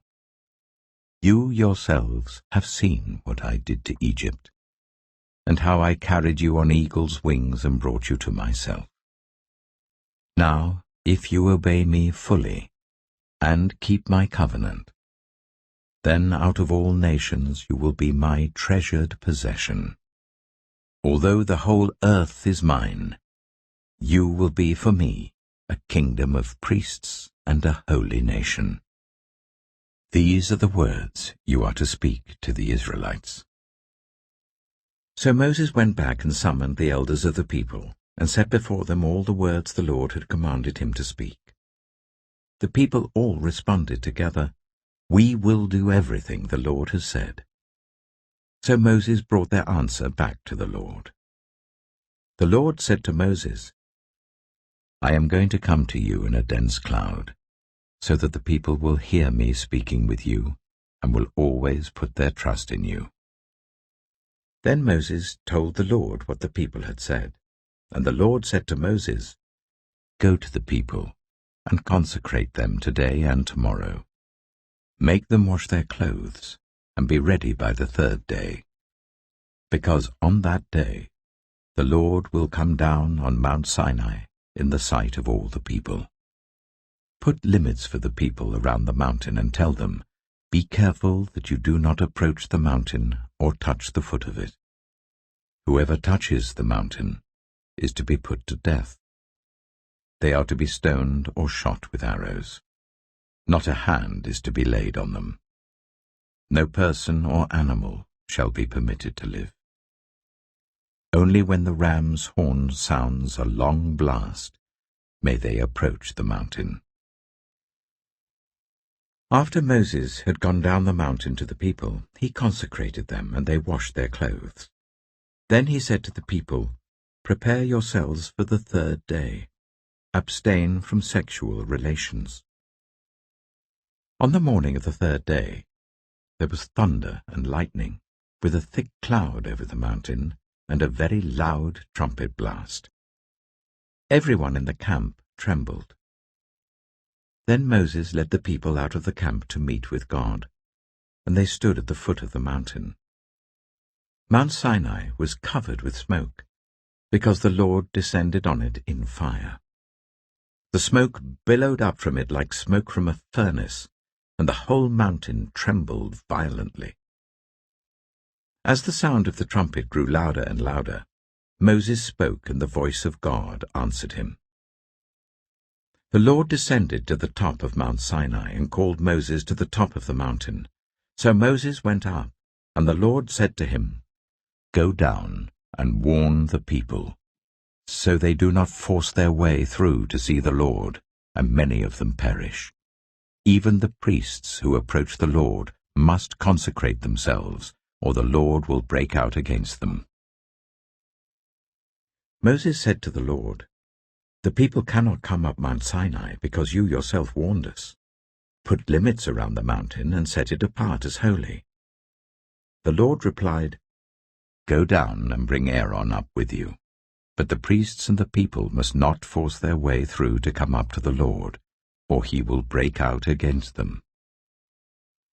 So Moses went down to the people and told them. Exodus chapter 20.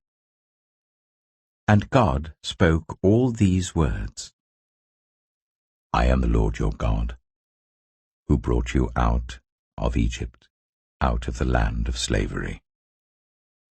You shall have no other gods before me. You shall not make for yourself an image in the form of anything in heaven above, or on the earth beneath, or in the waters below. You shall not bow down to them or worship them. For I, the Lord your God, am a jealous God, punishing the children for the sin of the parents to the third and fourth generation of those who hate me, but showing love to 1,000 generations of those who love me and keep my commandments. You shall not misuse the name of the Lord your God, for the Lord will not hold anyone guiltless who misuses his name. Remember the Sabbath day by keeping it holy. 6 days you shall labor and do all your work, but the 7th day is a Sabbath to the Lord your God. On it you shall not do any work, neither you, nor your son or daughter, nor your male or female servant, nor your animals, nor any foreigner residing in your towns.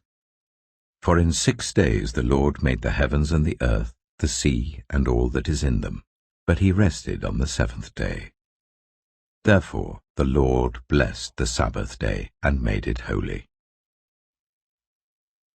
Honor your father and your mother, so that you may live long in the land the Lord your God is giving you.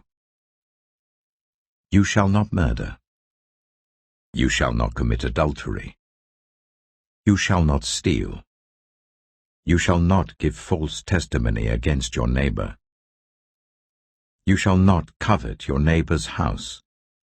You shall not covet your neighbor's wife, or his male or female servant, his ox or donkey, or anything that belongs to your neighbor.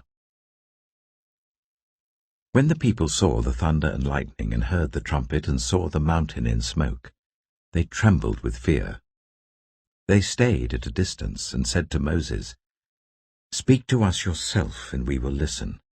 But do not let God speak to us, or we will die." Moses said to the people, "Do not be afraid. God has come to test you, so that the fear of God will be with you, to keep you from sinning." The people remained at a distance, while Moses approached the thick darkness where God was. Then the Lord said to Moses, "Tell the Israelites this. You have seen for yourselves that I have spoken to you from heaven. Do not make any gods to be alongside me. Do not make for yourselves gods of silver or gods of gold.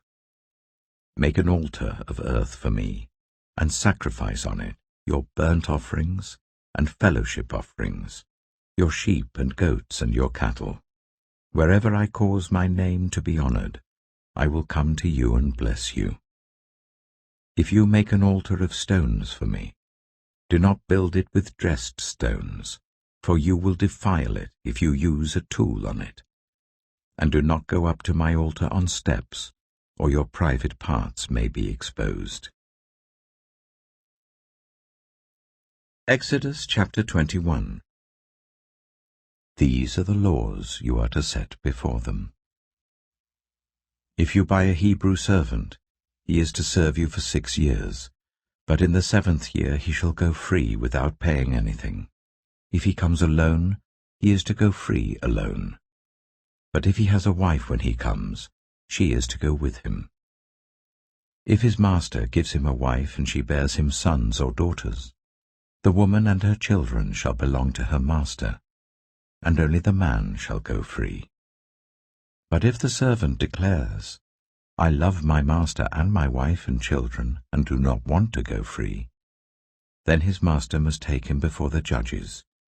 He shall take him to the door or the doorpost, and pierce his ear with an awl.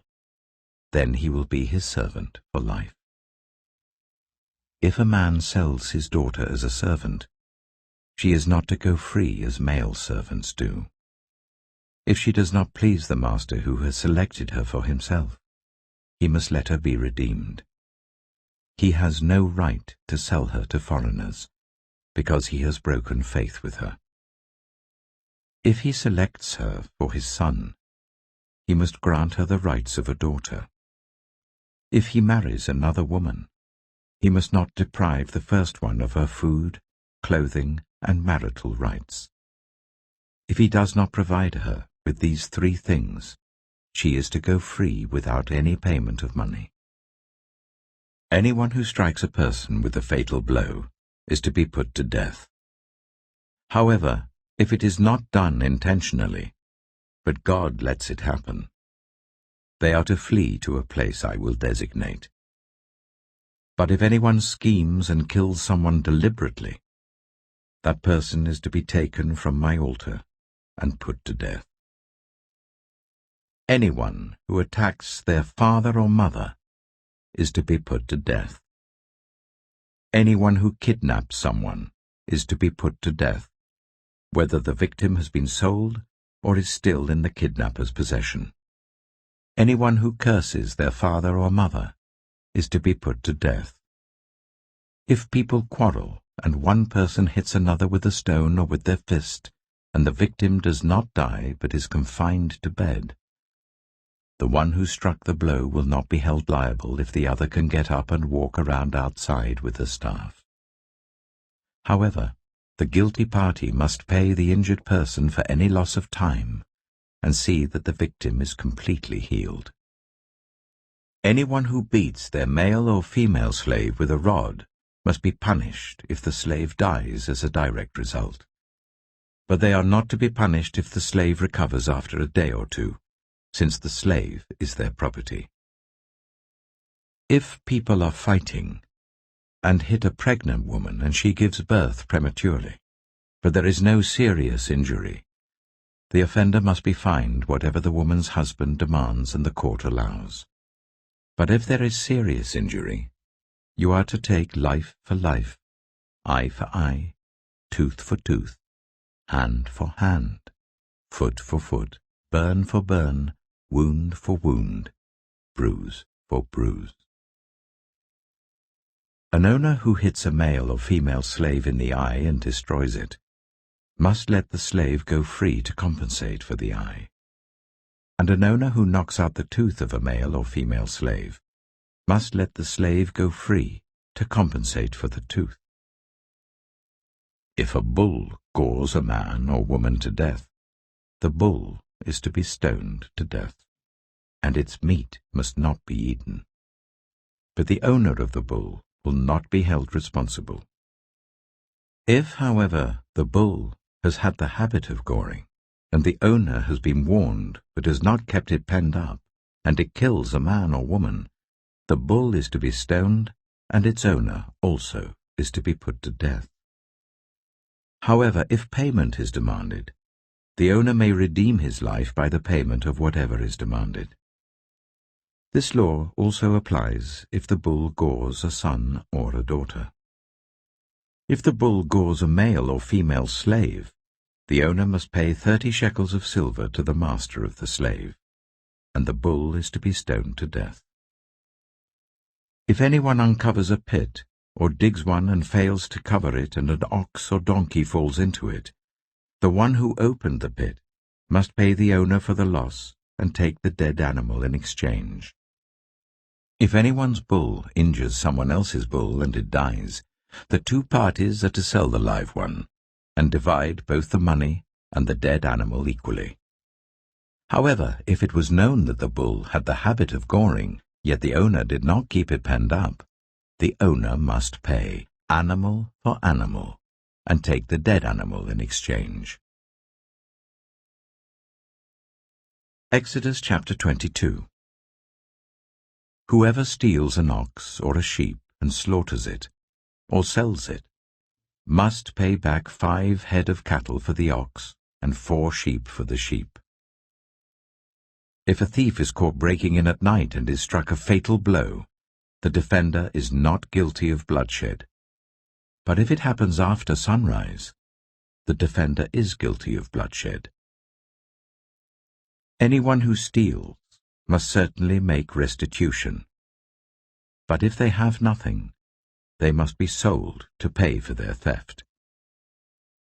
If the stolen animal is found alive in their possession, whether ox or donkey or sheep, they must pay back double. If anyone grazes their livestock in a field or vineyard, and lets them stray and they graze in someone else's field, the offender must make restitution from the best of their own field or vineyard. If a fire breaks out and spreads into thorn bushes, so that it burns sheaves of corn or standing corn or the whole field, the one who started the fire must make restitution. If anyone gives a neighbor silver or goods for safekeeping, and they are stolen from the neighbor's house, the thief, if caught, must pay back double. But if the thief is not found, the owner of the house must appear before the judges, and they must determine whether the owner of the house has laid hands on the other person's property.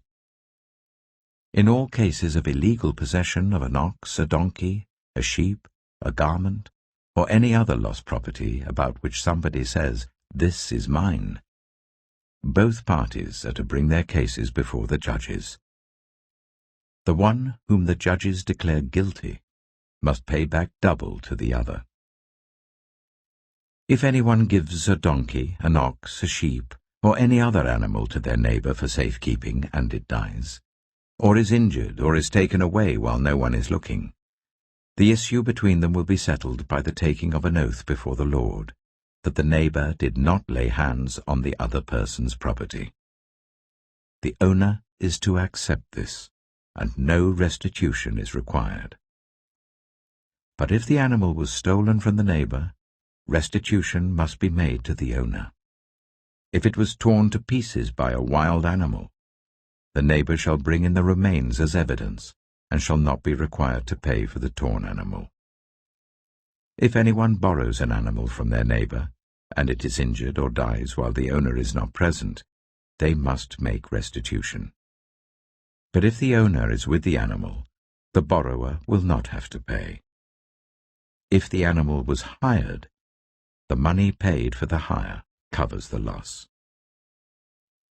If a man seduces a virgin who is not pledged to be married and sleeps with her, he must pay the bride price, and she shall be his wife. If her father absolutely refuses to give her to him, he must still pay the bride price for virgins.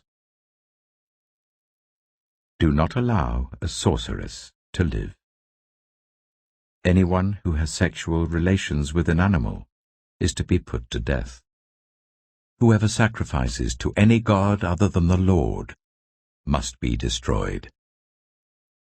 Do not ill-treat or oppress a foreigner, for you were foreigners in Egypt.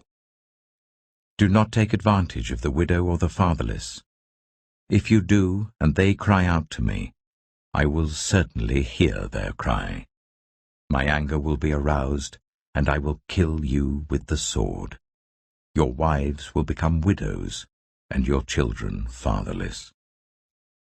If you lend money to one of my people among you who is needy, do not treat it like a business deal. Charge no interest.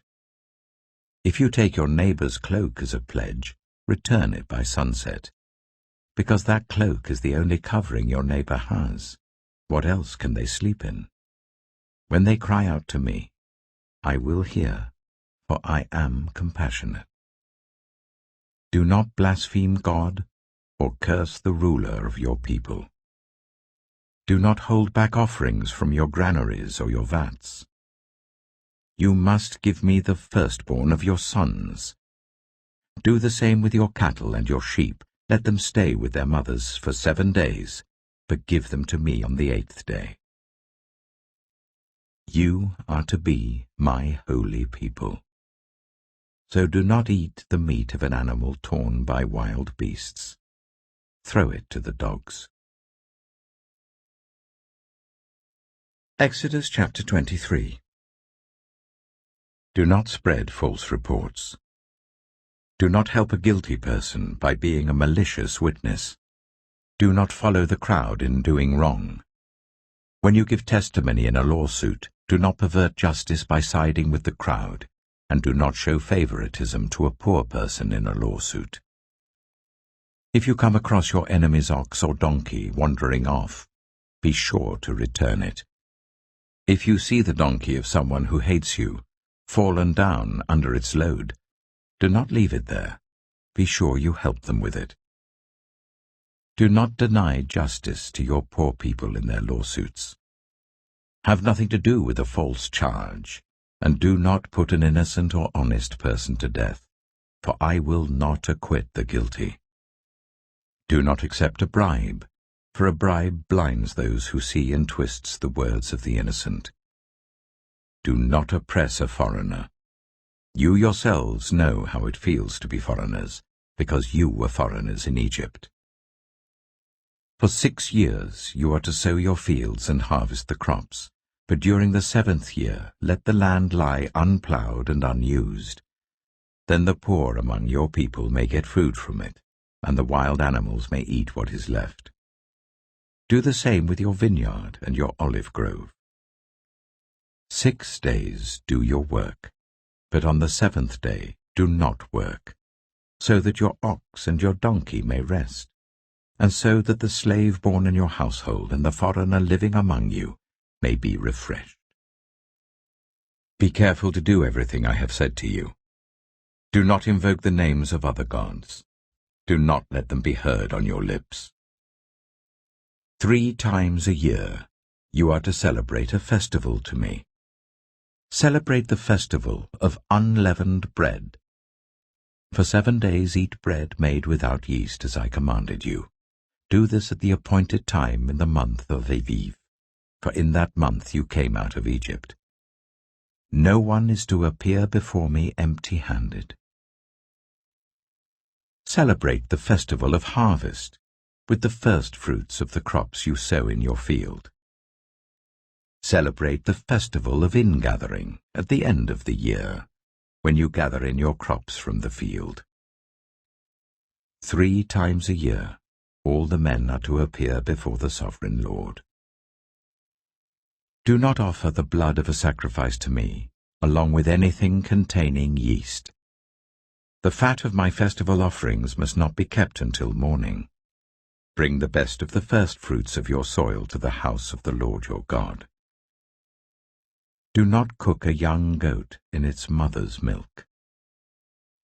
See, I am sending an angel ahead of you to guard you along the way, and to bring you to the place I have prepared. Pay attention to him and listen to what he says. Do not rebel against him. He will not forgive your rebellion, since my name is in him. If you listen carefully to what he says and do all that I say, I will be an enemy to your enemies, and will oppose those who oppose you. My angel will go ahead of you, and bring you into the land of the Amorites, Hittites, Perizzites, Canaanites, Hivites, and Jebusites, and I will wipe them out. Do not bow down before their gods, or worship them, or follow their practices. You must demolish them and break their sacred stones to pieces. Worship the Lord your God, and his blessing will be on your food and water. I will take away disease from among you, and none will miscarry or be barren in your land. I will give you a full lifespan. I will send my terror ahead of you, and throw into confusion every nation you encounter. I will make all your enemies turn their backs and run. I will send the hornet ahead of you to drive the Hivites, Canaanites, and Hittites out of your way. But I will not drive them out in a single year, because the land would become desolate, and the wild animals too numerous for you. Little by little I will drive them out before you, until you have increased enough to take possession of the land. I will establish your borders from the Red Sea to the Mediterranean Sea, and from the desert to the Euphrates River. I will give into your hands the people who live in the land, and you will drive them out before you. Do not make a covenant with them or with their gods. Do not let them live in your land, or they will cause you to sin against me, because the worship of their gods will certainly be a snare to you. Exodus chapter 24. Then the Lord said to Moses, Come up to the Lord, you and Aaron, Nadab and Abihu, and 70 of the elders of Israel. You are to worship at a distance. But Moses alone is to approach the Lord, the others must not come near. and the people may not come up with him." When Moses went and told the people all the Lord's words and laws, they responded with one voice, "Everything the Lord has said we will do." Moses then wrote down everything the Lord had said. He got up early the next morning and built an altar at the foot of the mountain and set up 12 stone pillars representing the 12 tribes of Israel. Then he sent young Israelite men, and they offered burnt offerings and sacrificed young bulls as fellowship offerings to the Lord. Moses took half of the blood and put it in bowls, and the other half he splashed against the altar. Then he took the book of the covenant and read it to the people. They responded, "We will do everything the Lord has said. We will obey." Moses then took the blood, sprinkled it on the people, and said, "This is the blood of the covenant that the Lord has made with you in accordance with all these words." Moses and Aaron, Nadab and Abihu, and the 70 elders of Israel went up and saw the God of Israel. Under his feet was something like a pavement made of lapis lazuli, as bright blue as the sky. But God did not raise his hand against these leaders of the Israelites. They saw God, and they ate and drank. The Lord said to Moses, "Come up to me on the mountain and stay here, and I will give you the tablets of stone with the law and commandments I have written for their instruction." Then Moses set out with Joshua his assistant, and Moses went up on the mountain of God. He said to the elders, "Wait here for us until we come back to you. Aaron and Hur are with you, and anyone involved in a dispute can go to them." When Moses went up on the mountain, the cloud covered it, and the glory of the Lord settled on Mount Sinai. For 6 days the cloud covered the mountain, and on the 7th day the Lord called to Moses from within the cloud. To the Israelites, the glory of the Lord looked like a consuming fire on top of the mountain. Then Moses entered the cloud as he went on up the mountain, and he stayed on the mountain 40 days and 40 nights. Exodus chapter 25. The Lord said to Moses, "Tell the Israelites to bring me an offering. You are to receive the offering for me from everyone whose heart prompts them to give. These are the offerings you are to receive from them: gold, silver and bronze, blue, purple and scarlet yarn, and fine linen, goat hair, ram skins dyed red, and another type of durable leather, acacia wood, olive oil for the light, spices for the anointing oil and for the fragrant incense, and onyx stones and other gems to be mounted on the ephod and breastpiece. Then let them make a sanctuary for me, and I will dwell among them. Make this tabernacle and all its furnishings exactly like the pattern I will show you. Let them make an ark of acacia wood, 2.5 cubits long, 1.5 cubits wide, and 1.5 cubits high. Overlay it with pure gold both inside and out, and make a gold moulding around it. Cast 4 gold rings for it, and fasten them to its 4 feet, with 2 rings on one side and 2 rings on the other. Then make poles of acacia wood and overlay them with gold. Insert the poles into the rings on the sides of the ark to carry it. The poles are to remain in the rings of this ark. They are not to be removed. Then put in the ark the tablets of the covenant law which I will give you. Make an atonement cover of pure gold, 2.5 cubits long and 1.5 cubits wide, and make 2 cherubim out of hammered gold at the ends of the cover. Make 1 cherub on one end and the 2nd cherub on the other. Make the cherubim of one piece with the cover at the 2 ends. The cherubim are to have their wings spread upwards, overshadowing the cover with them. The cherubim are to face each other, looking towards the cover. Place the cover on top of the ark and put in the ark the tablets of the covenant law that I will give you. There, above the cover, between the 2 cherubim, that are over the ark of the covenant law, I will meet with you and give you all my commands for the Israelites. Make a table of acacia wood, 2 cubits long, a cubit wide, and a cubit and a half high.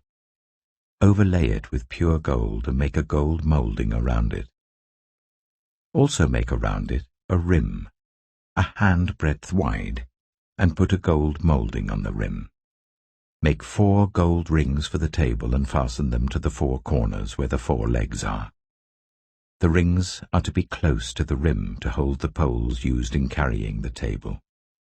Make the poles of acacia wood, overlay them with gold, and carry the table with them. And make its plates and dishes of pure gold, as well as its pitchers and bowls for the pouring out of offerings. Put the bread of the presence on this table, to be before me at all times. Make a lampstand of pure gold. Hammer out its base and shaft, and make its flower-like cups, buds, and blossoms of one piece with them. 6 branches are to extend from the sides of the lampstand, 3 on one side and 3 on the other. 3 cups, shaped like almond flowers with buds and blossoms, are to be on one branch, 3 on the next branch, and the same for all 6 branches extending from the lampstand. And on the lampstand there are to be 4 cups shaped like almond flowers with buds and blossoms. 1 bud shall be under the first pair of branches extending from the lampstand, a 2nd bud under the 2nd pair, and a 3rd bud under the 3rd pair. 6 branches in all. The buds and branches shall all be of one piece with the lampstand hammered out of pure gold. Then make it 7 lamps, and set them up on it so that they light the space in front of it. Its wick trimmers and trays are to be of pure gold. A talent of pure gold is to be used for the lampstand and all these accessories. See that you make them according to the pattern shown you on the mountain. Exodus chapter 26. Make the tabernacle with 10 curtains of finely twisted linen and blue, purple, and scarlet yarn, with cherubim woven into them by a skilled worker. All the curtains are to be the same size, 28 cubits long and 4 cubits wide. Join 5 of the curtains together, and do the same with the other 5. Make loops of blue material along the edge of the end curtain in one set, and do the same with the end curtain in the other set. Make 50 loops on one curtain and 50 loops on the end curtain of the other set, with the loops opposite each other. Then make 50 gold clasps, and use them to fasten the curtains together, so that the tabernacle is a unit. Make curtains of goat hair for the tent over the tabernacle, 11 altogether. All 11 curtains are to be the same size, 30 cubits long and 4 cubits wide. Join 5 of the curtains together into one set, and the other 6 into another set. Fold the 6th curtain double at the front of the tent. Make 50 loops along the edge of the end curtain in one set, and also along the edge of the end curtain in the other set. Then make 50 bronze clasps, and put them in the loops to fasten the tent together as a unit. As for the additional length of the tent curtains, the half curtain that is left over is to hang down at the rear of the tabernacle. The tent curtains will be a cubit longer on both sides. What is left will hang over the sides of the tabernacle so as to cover it. Make for the tent a covering of ram skins dyed red, and over that a covering of other durable leather. Make upright frames of acacia wood for the tabernacle. Each frame is to be 10 cubits long and a cubit and a half wide, with 2 projections set parallel to each other. Make all the frames of the tabernacle in this way. Make 20 frames for the south side of the tabernacle, and make 40 silver bases to go under them, 2 bases for each frame, 1 under each projection. For the other side, the north side of the tabernacle, make 20 frames and 40 silver bases, 2 under each frame. Make 6 frames for the far end, that is the west end of the tabernacle, and make 2 frames for the corners at the far end. At these 2 corners, they must be double from the bottom all the way to the top and fitted into a single ring. Both shall be like that. So there will be 8 frames and 16 silver bases, 2 under each frame. Also, make crossbars of acacia wood, 5 for the frames on one side of the tabernacle, 5 for those on the other side, and 5 for the frames on the west at the far end of the tabernacle. The center crossbar is to extend from end to end at the middle of the frames. Overlay the frames with gold and make gold rings to hold the crossbars. Also, overlay the crossbars with gold. Set up the tabernacle according to the plan shown you on the mountain. Make a curtain of blue, purple, and scarlet yarn and finely twisted linen, with cherubim woven into it by a skilled worker. Hang it with gold hooks on 4 posts of acacia wood, overlaid with gold and standing on 4 silver bases. Hang the curtain from the clasps, and place the Ark of the Covenant law behind the curtain. The curtain will separate the holy place from the most holy place. Put the atonement cover on the Ark of the Covenant law in the most holy place. Place the table outside the curtain on the north side of the tabernacle, and put the lampstand opposite it on the south side. For the entrance to the tent, make a curtain of blue, purple, and scarlet yarn and finely twisted linen, the work of an embroiderer. Make gold hooks for this curtain, and 5 posts of acacia wood overlaid with gold, and cast 5 bronze bases for them. Exodus chapter 27. Build an altar of acacia wood, 3 cubits high. It is to be square, 5 cubits long and 5 cubits wide. Make a horn at each of the 4 corners, so that the horns and the altar are of one piece, and overlay the altar with bronze. Make all its utensils of bronze, its pots to remove the ashes, and its shovels, sprinkling bowls, meat forks, and firepans. Make a grating for it, a bronze network, and make a bronze ring at each of the 4 corners of the network. Put it under the ledge of the altar, so that it is halfway up the altar. Make poles of acacia wood for the altar, and overlay them with bronze. The poles are to be inserted into the rings, so they will be on 2 sides of the altar when it is carried. Make the altar hollow out of boards. It is to be made just as you were shown on the mountain. Make a courtyard for the tabernacle. The south side shall be 100 cubits long, and is to have curtains of finely twisted linen, with 20 posts and 20 bronze bases, with silver hooks and bands on the posts. The north side shall also be 100 cubits long, and is to have curtains with 20 posts and 20 bronze bases, and with silver hooks and bands on the posts. The west end of the courtyard shall be 50 cubits wide, and have curtains with 10 posts and 10 bases. On the east end, towards the sunrise, the courtyard shall also be 50 cubits wide. Curtains 15 cubits long are to be on one side of the entrance with 3 posts and 3 bases, and curtains 15 cubits long are to be on the other side, with 3 posts and 3 bases. For the entrance to the courtyard, provide a curtain 20 cubits long of blue, purple, and scarlet yarn, and finely twisted linen, the work of an embroiderer, with 4 posts and 4 bases. All the posts around the courtyard are to have silver bands and hooks and bronze bases. The courtyard shall be 100 cubits long and 50 cubits wide, with curtains of finely twisted linen 5 cubits high, and with bronze bases.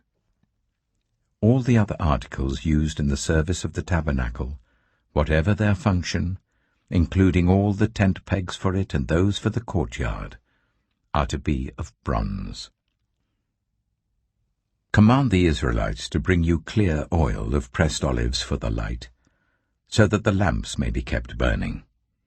In the tent of meeting, outside the curtain that shields the ark of the covenant law, Aaron and his sons are to keep the lamps burning before the Lord from evening till morning. This is to be a lasting ordinance among the Israelites for the generations to come. Exodus chapter 28.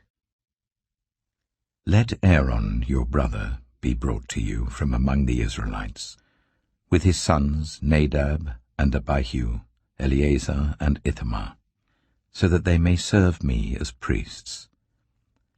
Make sacred garments for your brother Aaron to give him dignity and honor. Tell all the skilled workers to whom I have given wisdom in such matters that they are to make garments for Aaron, for his consecration, so that he may serve me as priest. These are the garments they are to make: a breastpiece, an ephod, a robe, a woven tunic, a turban, and a sash.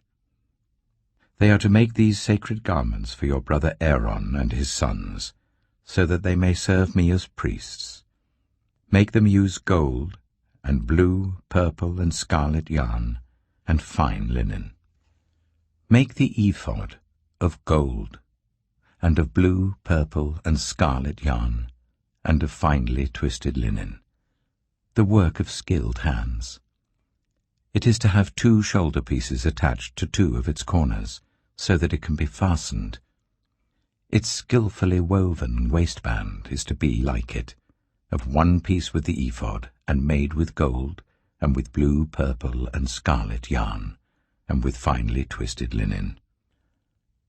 Take 2 onyx stones, and engrave on them the names of the sons of Israel, in the order of their birth, 6 names on 1 stone, and the remaining 6 on the other. Engrave the names of the sons of Israel on the 2 stones, the way a gem cutter engraves a seal. Then mount the stones in gold filigree settings, and fasten them on the shoulder pieces of the ephod as memorial stones for the sons of Israel. Aaron is to bear the names on his shoulders as a memorial before the Lord. Make gold filigree settings, and 2 braided chains of pure gold like a rope, and attach the chains to the settings. Fashion a breastpiece for making decisions, the work of skilled hands. Make it like the ephod, of gold and of blue, purple, and scarlet yarn, and of finely twisted linen. It is to be square, a span long and a span wide, and folded double. Then mount 4 rows of precious stones on it. The first row shall be carnelian, chrysolite, and beryl. The second row shall be turquoise, lapis lazuli, and emerald. The third row shall be jacinth, agate, and amethyst. The fourth row shall be topaz, onyx, and jasper. Mount them in gold filigree settings. There are to be 12 stones, 1 for each of the names of the sons of Israel, each engraved like a seal with the name of one of the 12 tribes. For the breastpiece, make braided chains of pure gold like a rope. Make 2 gold rings for it and fasten them to 2 corners of the breastpiece. Fasten the 2 gold chains to the rings at the corners of the breastpiece, and the other ends of the chains to the 2 settings, attaching them to the shoulder pieces of the ephod at the front. Make 2 gold rings, and attach them to the other 2 corners of the breastpiece, on the inside edge, next to the ephod. Make 2 more gold rings, and attach them to the bottom of the shoulder pieces on the front of the ephod, close to the seam just above the waistband of the ephod. The rings of the breastpiece are to be tied to the rings of the ephod with blue cord, connecting it to the waistband, so that the breastpiece will not swing out from the ephod. Whenever Aaron enters the holy place, he will bear the names of the sons of Israel over his heart on the breastpiece of decision, as a continuing memorial before the Lord. Also put the Urim and the Thummim in the breastpiece, so they may be over Aaron's heart whenever he enters the presence of the Lord. Thus Aaron will always bear the means of making decisions for the Israelites over his heart before the Lord. Make the robe of the ephod entirely out of blue cloth, with an opening for the head in its center. There shall be a woven edge like a collar around this opening, so that it will not tear. Make pomegranates of blue, purple, and scarlet yarn around the hem of the robe, with gold bells between them. The gold bells and the pomegranates are to alternate round the hem of the robe. Aaron must wear it when he ministers. The sound of the bells will be heard when he enters the holy place before the Lord and when he comes out, so that he will not die. Make a plate of pure gold, and engrave on it, as on a seal, Holy to the Lord. Fasten a blue cord to it, to attach it to the turban. It is to be on the front of the turban. It will be on Aaron's forehead, and he will bear the guilt involved in the sacred gifts the Israelites consecrate, whatever their gifts may be. It will be on Aaron's forehead continually, so that they will be acceptable to the Lord. Weave the tunic of fine linen, and make the turban of fine linen. The sash is to be the work of an embroiderer. Make tunics, sashes, and caps for Aaron's sons, to give them dignity and honor. After you put these clothes on your brother Aaron and his sons, anoint and ordain them. Consecrate them, so they may serve me as priests. Make linen undergarments as a covering for the body, reaching from the waist to the thigh. Aaron and his sons must wear them whenever they enter the tent of meeting or approach the altar to minister in the holy place, so that they will not incur guilt and die. This is to be a lasting ordinance for Aaron and his descendants. Exodus chapter 29. This is what you are to do to consecrate them, so that they may serve me as priests.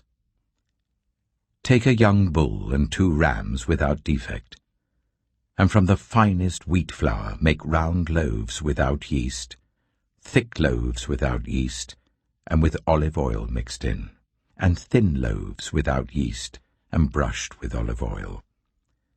Put them in a basket, and present them in it, along with the bull and the 2 rams. Then bring Aaron and his sons to the entrance to the tent of meeting, and wash them with water. Take the garments and dress Aaron with the tunic, the robe of the ephod itself, and the breastpiece. Fasten the ephod on him by its skillfully woven waistband. Put the turban on his head and attach the sacred emblem to the turban. Take the anointing oil and anoint him by pouring it on his head. Bring his sons and dress them in tunics and fasten caps on them. Then tie sashes on Aaron and his sons. The priesthood is theirs by a lasting ordinance. Then you shall ordain Aaron and his sons. Bring the bull to the front of the tent of meeting, and Aaron and his sons shall lay their hands on its head. Slaughter it in the Lord's presence at the entrance to the tent of meeting. Take some of the bull's blood and put it on the horns of the altar with your finger, and pour out the rest of it at the base of the altar. Then take all the fat of the internal organs, the covering of the liver and both kidneys with the fat on them, and burn them on the altar. But burn the bull's flesh and its hide and its intestines outside the camp. It is a sin offering. Take one of the rams, and Aaron and his sons shall lay their hands on its head. Slaughter it, and take the blood and splash it against the sides of the altar. Cut the ram into pieces, and wash the internal organs and the legs, putting them with the head and the other pieces. Then burn the entire ram on the altar. It is a burnt offering to the Lord, a pleasing aroma, a food offering presented to the Lord. Take the other ram, and Aaron and his sons shall lay their hands on its head. Slaughter it, take some of its blood, and put it on the lobes of the right ears of Aaron and his sons, on the thumbs of their right hands, and on the big toes of their right feet. Then splash blood against the sides of the altar. And take some of the blood on the altar, and some of the anointing oil, and sprinkle it on Aaron and his garments, and on his sons and their garments. Then he and his sons and their garments will be consecrated. Take from this ram the fat tail, the fat on the internal organs, the covering of the liver, both kidneys with the fat on them, and the right thigh. This is the ram for the ordination. From the basket of bread made without yeast, which is before the Lord, take 1 round loaf, 1 thick loaf with olive oil mixed in, and 1 thin loaf. Put all these in the hands of Aaron and his sons, and wave them before the Lord, as a wave offering. Then take them from their hands, and burn them on the altar along with the burnt offering, for a pleasing aroma to the Lord, a food offering presented to the Lord. After you take the breast of the ram for Aaron's ordination, wave it before the Lord as a wave offering, and it will be your share. Consecrate those parts of the ordination ram that belong to Aaron and his sons, the breast that was waved and the thigh that was presented. This is always to be the regular share from the Israelites for Aaron and his sons. It is the contribution the Israelites are to make to the Lord from their fellowship offerings. Aaron's sacred garments will belong to his descendants, so that they can be anointed and ordained in them. The son who succeeds him as priest and comes to the tent of meeting to minister in the holy place is to wear them 7 days. Take the ram for the ordination and cook the meat in a sacred place. At the entrance to the tent of meeting, Aaron and his sons are to eat the meat of the ram and the bread that is in the basket. They are to eat these offerings by which atonement was made for their ordination and consecration. But no one else may eat them, because they are sacred. And if any of the meat of the ordination ram or any bread is left over till morning, burn it up. It must not be eaten, because it is sacred. Do for Aaron and his sons everything I have commanded you, taking 7 days to ordain them. Sacrifice a bull each day as a sin offering to make atonement. Purify the altar by making atonement for it and anoint it to consecrate it. For 7 days make atonement for the altar and consecrate it. Then the altar will be most holy, and whatever touches it will be holy. This is what you are to offer on the altar regularly each day. 2 lambs a year old. Offer one in the morning and the other at twilight. With the first lamb, offer 1/10 of an ephah of the finest flour, mixed with 1/4 of a hin of oil from pressed olives, and 1/4 of a hin of wine as a drink offering. Sacrifice the other lamb at twilight with the same grain offering and its drink offering as in the morning, a pleasing aroma, a food offering presented to the Lord. For the generations to come, this burnt offering is to be made regularly at the entrance to the tent of meeting before the Lord. There I will meet you and speak to you. There also I will meet with the Israelites, and the place will be consecrated by my glory. So I will consecrate the tent of meeting and the altar, and will consecrate Aaron and his sons to serve me as priests. Then I will dwell among the Israelites and be their God. They will know that I am the Lord their God, who brought them out of Egypt, so that I might dwell among them. I am the Lord their God. Exodus chapter 30. Make an altar of acacia wood for burning incense. It is to be square, a cubit long and a cubit wide and 2 cubits high, its horns of one piece with it. Overlay the top and all the sides and the horns with pure gold, and make a gold moulding around it. Make 2 gold rings for the altar below the moulding, 2 on each of the opposite sides to hold the poles used to carry it.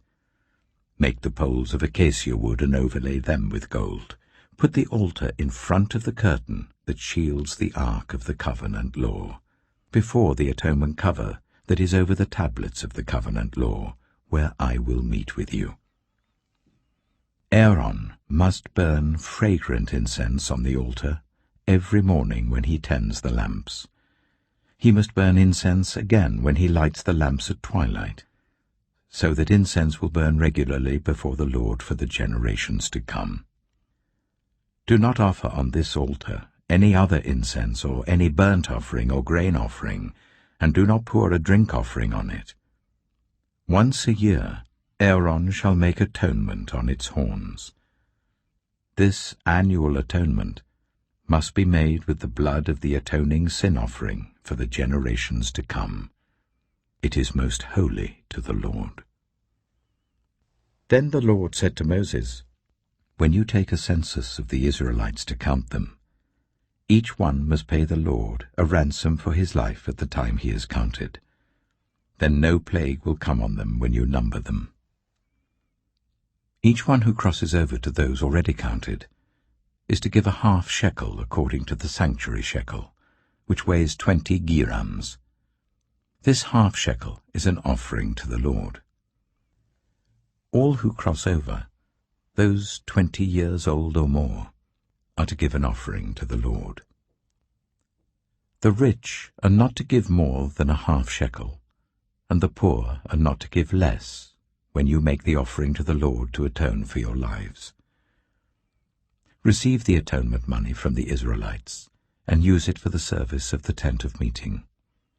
It will be a memorial for the Israelites before the Lord, making atonement for your lives. Then the Lord said to Moses, Make a bronze basin with its bronze stand for washing. Place it between the tent of meeting and the altar, and put water in it. Aaron and his sons are to wash their hands and feet with water from it. Whenever they enter the tent of meeting, they shall wash with water, so that they will not die. Also, when they approach the altar to minister by presenting a food offering to the Lord, they shall wash their hands and feet, so that they will not die. This is to be a lasting ordinance for Aaron and his descendants for the generations to come. Then the Lord said to Moses, Take the following fine spices: 500 shekels of liquid myrrh, half as much, that is 250 shekels, of fragrant cinnamon, 250 shekels of fragrant calamus, 500 shekels of cassia, all according to the sanctuary shekel, and a hin of olive oil. Make these into a sacred anointing oil, a fragrant blend, the work of a perfumer. It will be the sacred anointing oil. Then use it to anoint the tent of meeting, the ark of the covenant law, the table and all its articles, the lampstand and its accessories, the altar of incense, the altar of burnt offering and all its utensils, and the basin with its stand. You shall consecrate them, so they will be most holy, and whatever touches them will be holy.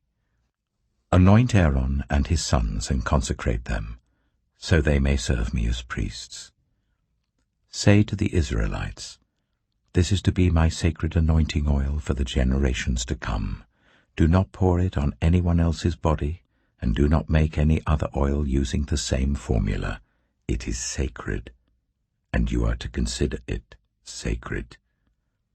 Whoever makes perfume like it and puts it on anyone other than a priest must be cut off from their people. Then the Lord said to Moses, Take fragrant spices, gum resin, onycha, and galbanum, and pure frankincense, all in equal amounts, and make a fragrant blend of incense, the work of a perfumer. It is to be salted and pure and sacred. Grind some of it to powder and place it in front of the ark of the covenant law in the tent of meeting, where I will meet with you. It shall be most holy to you. Do not make any incense with this formula for yourselves. Consider it holy to the Lord. Whoever makes incense like it, to enjoy its fragrance, must be cut off from their people. Exodus chapter 31. Then the Lord said to Moses, See, I have chosen Bezalel, son of Uri, the son of Hur of the tribe of Judah, and I have filled him with the Spirit of God, with wisdom, with understanding, with knowledge, and with all kinds of skills, to make artistic designs for work in gold, silver, and bronze, to cut and set stones, to work in wood, and to engage in all kinds of crafts. Moreover, I have appointed Aholiab, son of Ahisamach, of the tribe of Dan, to help him. Also, I have given ability to all the skilled workers to make everything I have commanded you: the tent of meeting, the ark of the covenant law with the atonement cover on it, and all the other furnishings of the tent, the table and its articles, the pure gold lampstand and all its accessories, the altar of incense, the altar of burnt offering and all its utensils, the basin with its stand, and also the woven garments, both the sacred garments for Aaron the priest and the garments for his sons when they serve as priests, and the anointing oil and fragrant incense for the holy place. They are to make them just as I commanded you. Then the Lord said to Moses, Say to the Israelites, You must observe my Sabbaths. This will be a sign between me and you for the generations to come, so that you may know that I am the Lord, who makes you holy. Observe the Sabbath, because it is holy to you. Anyone who desecrates it is to be put to death. Those who do any work on that day must be cut off from their people. For 6 days work is to be done, but the 7th day is a day of Sabbath rest, holy to the Lord. Whoever does any work on the Sabbath day is to be put to death. The Israelites are to observe the Sabbath, celebrating it for the generations to come as a lasting covenant.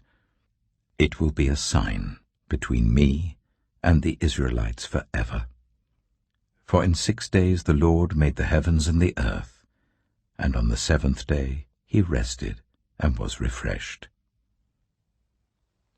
When the Lord finished speaking to Moses on Mount Sinai, he gave him the 2 tablets of the covenant law, the tablets of stone inscribed by the finger of God. Exodus chapter 32. When the people saw that Moses was so long in coming down from the mountain, they gathered round Aaron and said, Come, make us gods who will go before us. As for this fellow Moses who brought us up out of Egypt, we don't know what has happened to him.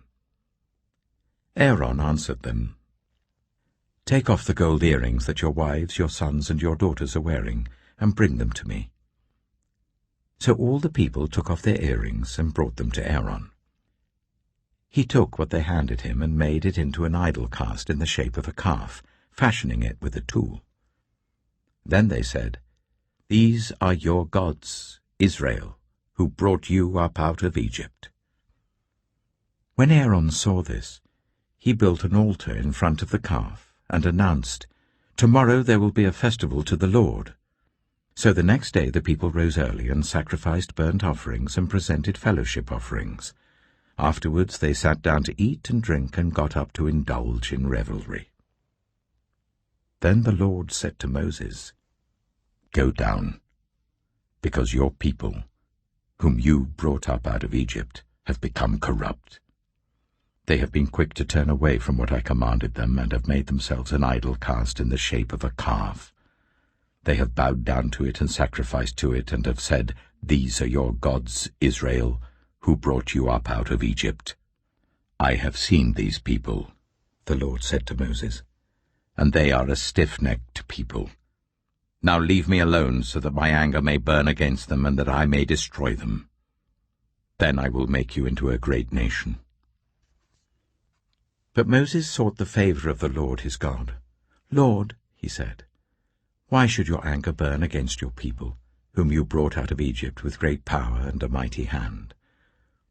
Why should the Egyptians say, 'It was with evil intent that he brought them out, to kill them in the mountains and to wipe them off the face of the earth'? Turn from your fierce anger. Relent and do not bring disaster on your people. Remember your servants, Abraham, Isaac, and Israel, to whom you swore by your own self, 'I will make your descendants as numerous as the stars in the sky, and I will give your descendants all this land I promised them, and it will be their inheritance forever.' Then the Lord relented, and did not bring on his people the disaster he had threatened. Moses turned and went down the mountain with the 2 tablets of the covenant law in his hands. They were inscribed on both sides, front and back. The tablets were the work of God. The writing was the writing of God, engraved on the tablets. When Joshua heard the noise of the people shouting, he said to Moses, "There is the sound of war in the camp." Moses replied, "It is not the sound of victory. It is not the sound of defeat. It is the sound of singing that I hear." When Moses approached the camp and saw the calf and the dancing, his anger burned, and he threw the tablets out of his hands, breaking them to pieces at the foot of the mountain. And he took the calf the people had made and burned it in the fire. Then he ground it to powder, scattered it on the water, and made the Israelites drink it. He said to Aaron, "What did these people do to you, that you led them into such great sin?" "Do not be angry, my lord," Aaron answered. "You know how prone these people are to evil. They said to me, 'Make us gods who will go before us.' As for this fellow Moses who brought us up out of Egypt, we don't know what's happened to him. So I told them, 'Whoever has any gold jewelry, take it off.' Then they gave me the gold, and I threw it into the fire, and out came this calf." Moses saw that the people were running wild, and that Aaron had let them get out of control, and so become a laughing-stock to their enemies. So he stood at the entrance to the camp and said, "Whoever is for the Lord, come to me."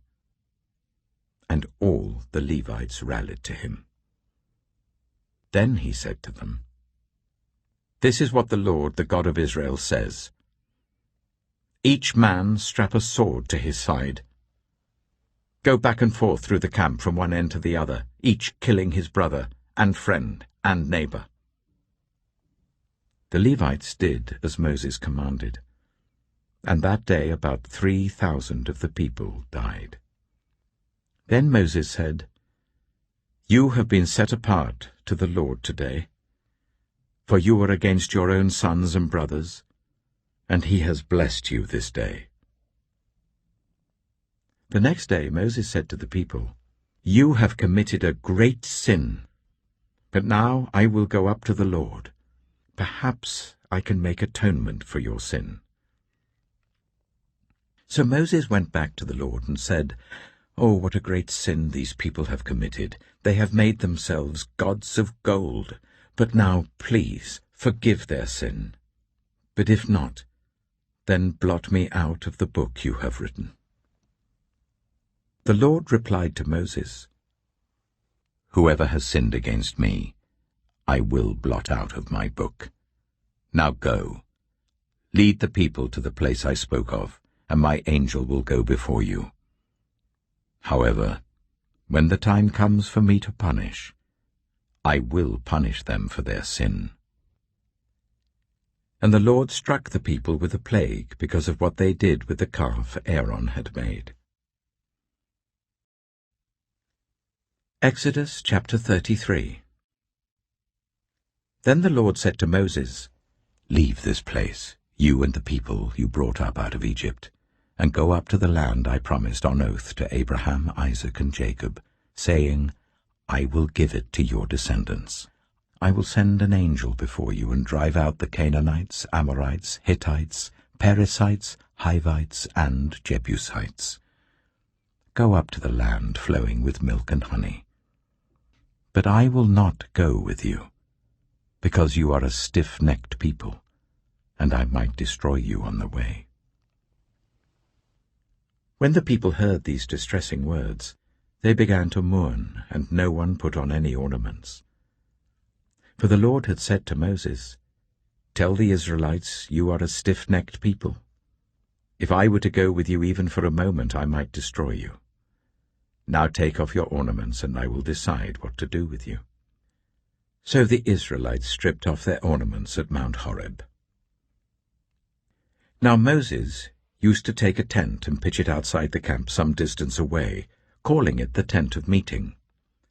Anyone inquiring of the Lord would go to the tent of meeting outside the camp. And whenever Moses went out to the tent, all the people rose and stood at the entrances to their tents, watching Moses until he entered the tent. As Moses went into the tent, the pillar of cloud would come down and stay at the entrance while the Lord spoke with Moses. Whenever the people saw the pillar of cloud standing at the entrance to the tent, they all stood and worshipped, each at the entrance to their tent. The Lord would speak to Moses face to face, as one speaks to a friend. Then Moses would return to the camp, but his young assistant Joshua, son of Nun, did not leave the tent. Moses said to the Lord, "You have been telling me, 'Lead these people.' But you have not let me know whom you will send with me. You have said, 'I know you by name, and you have found favor with me.' If you are pleased with me, teach me your ways, so I may know you and continue to find favor with you. Remember that this nation is your people." The Lord replied, "My presence will go with you, and I will give you rest." Then Moses said to him, "If your presence does not go with us, do not send us up from here. How will anyone know that you are pleased with me and with your people unless you go with us? What else will distinguish me and your people from all the other people on the face of the earth?" And the Lord said to Moses, "I will do the very thing you have asked, because I am pleased with you, and I know you by name." Then Moses said, "Now show me your glory."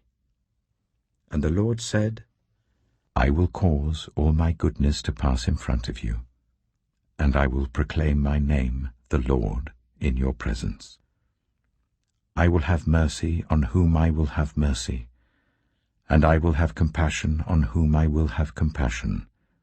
But," he said, "you cannot see my face, for no one may see me and live."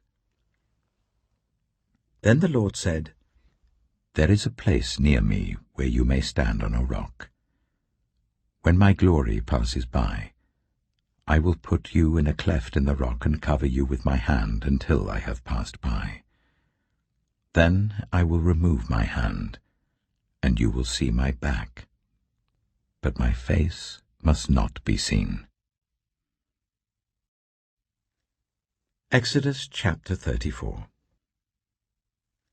The Lord said to Moses, "Chisel out 2 stone tablets like the first ones, and I will write on them the words that were on the first tablets which you broke. Be ready in the morning, and then come up on Mount Sinai.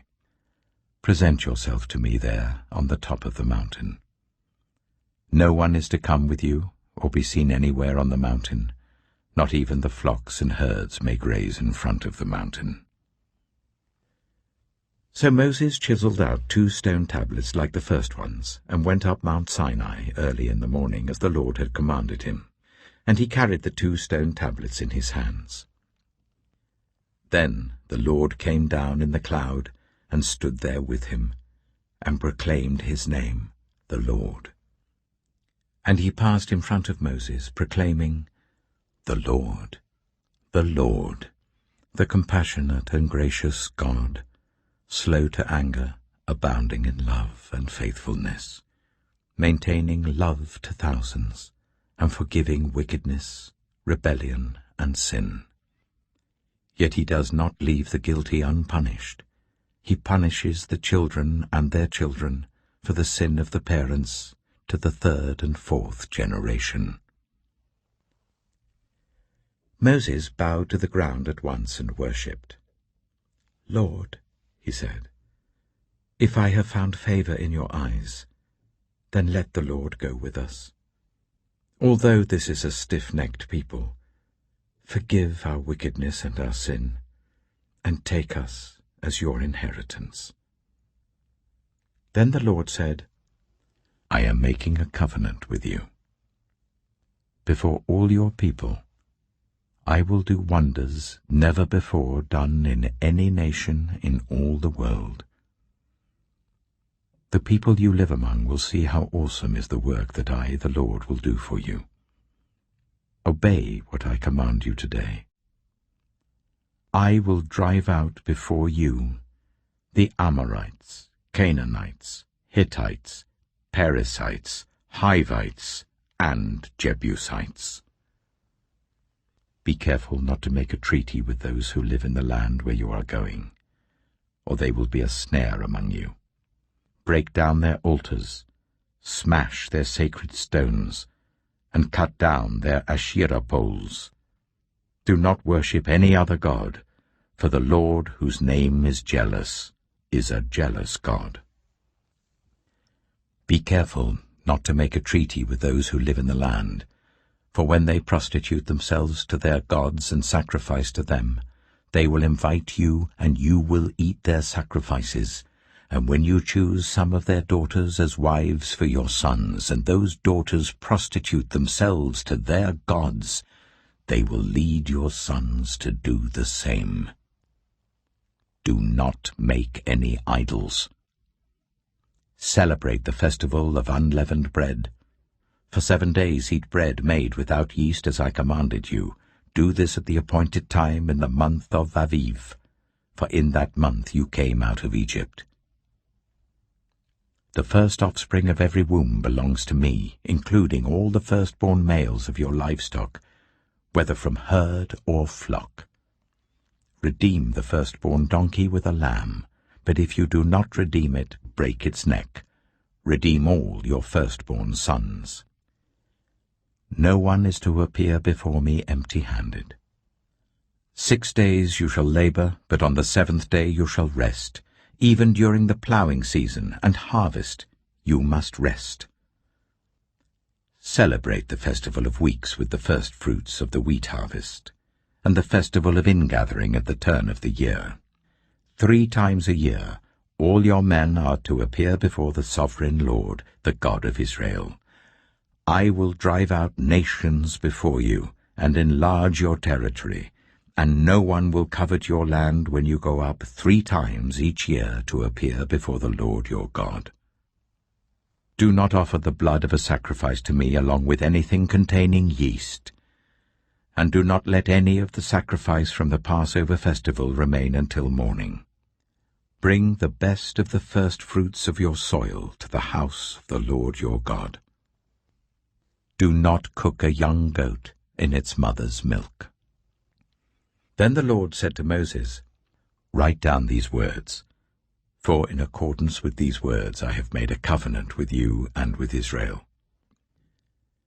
Moses was there with the Lord 40 days and 40 nights, without eating bread or drinking water, and he wrote on the tablets the words of the covenant, the 10 Commandments.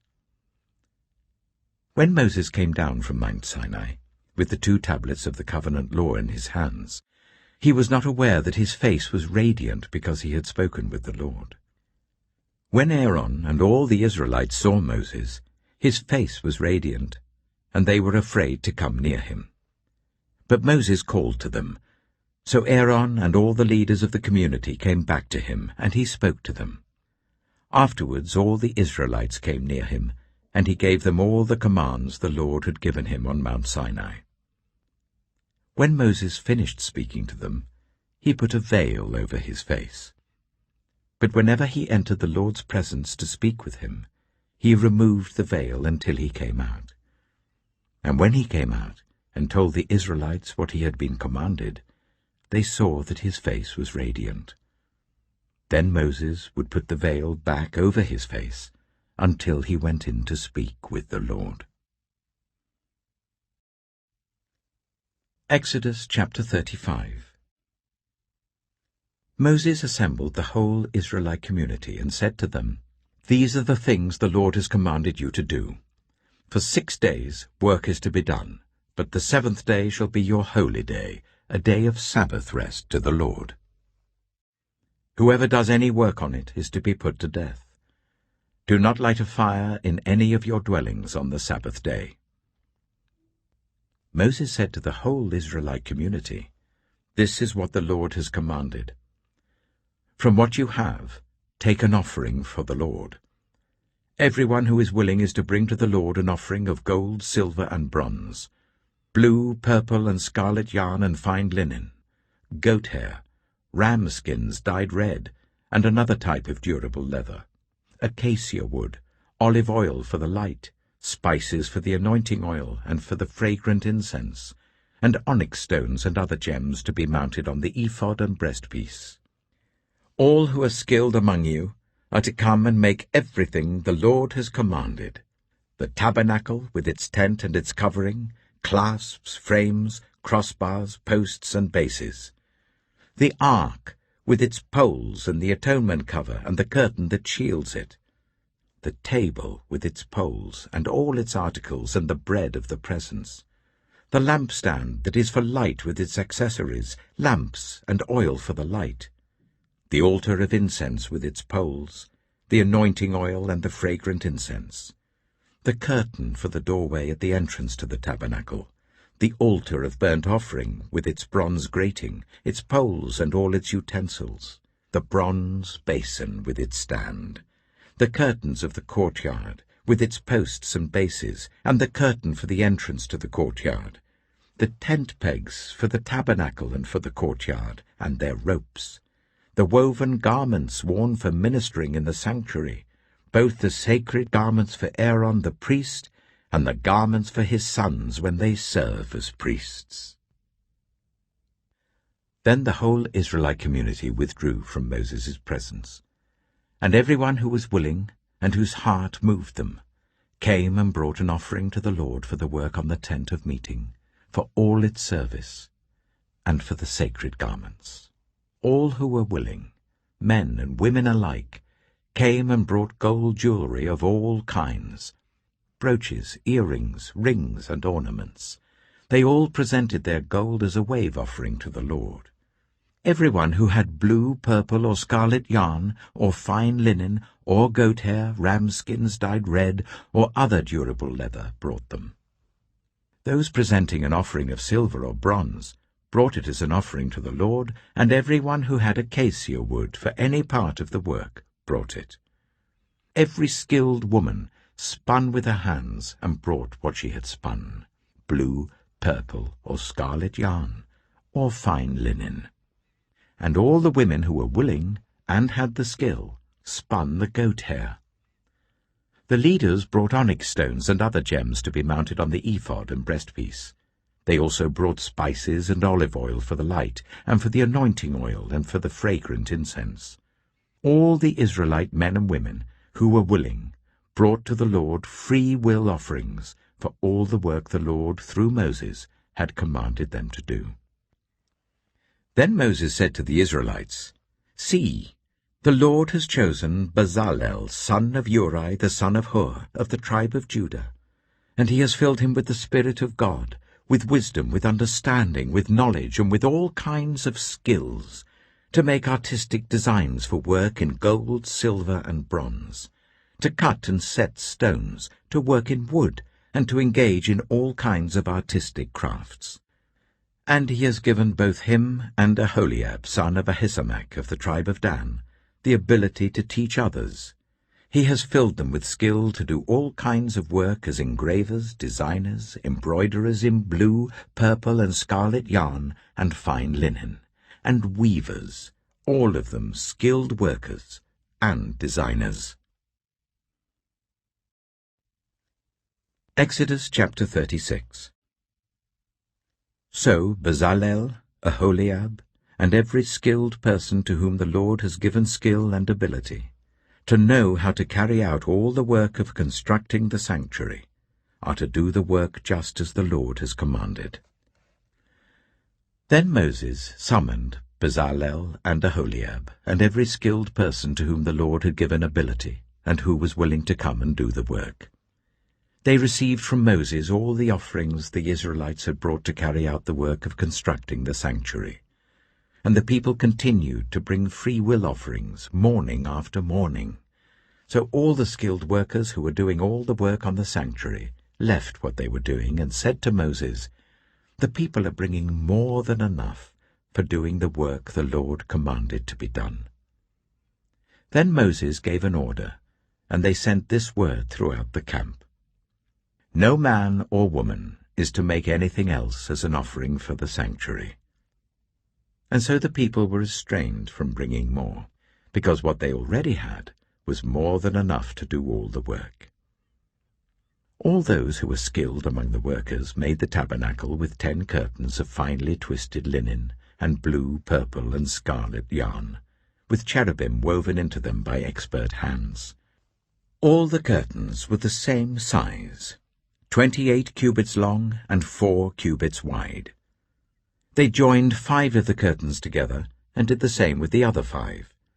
Then they made loops of blue material along the edge of the end curtain in one set, and the same was done with the end curtain in the other set. They also made 50 loops on one curtain and 50 loops on the end curtain of the other set, with the loops opposite each other.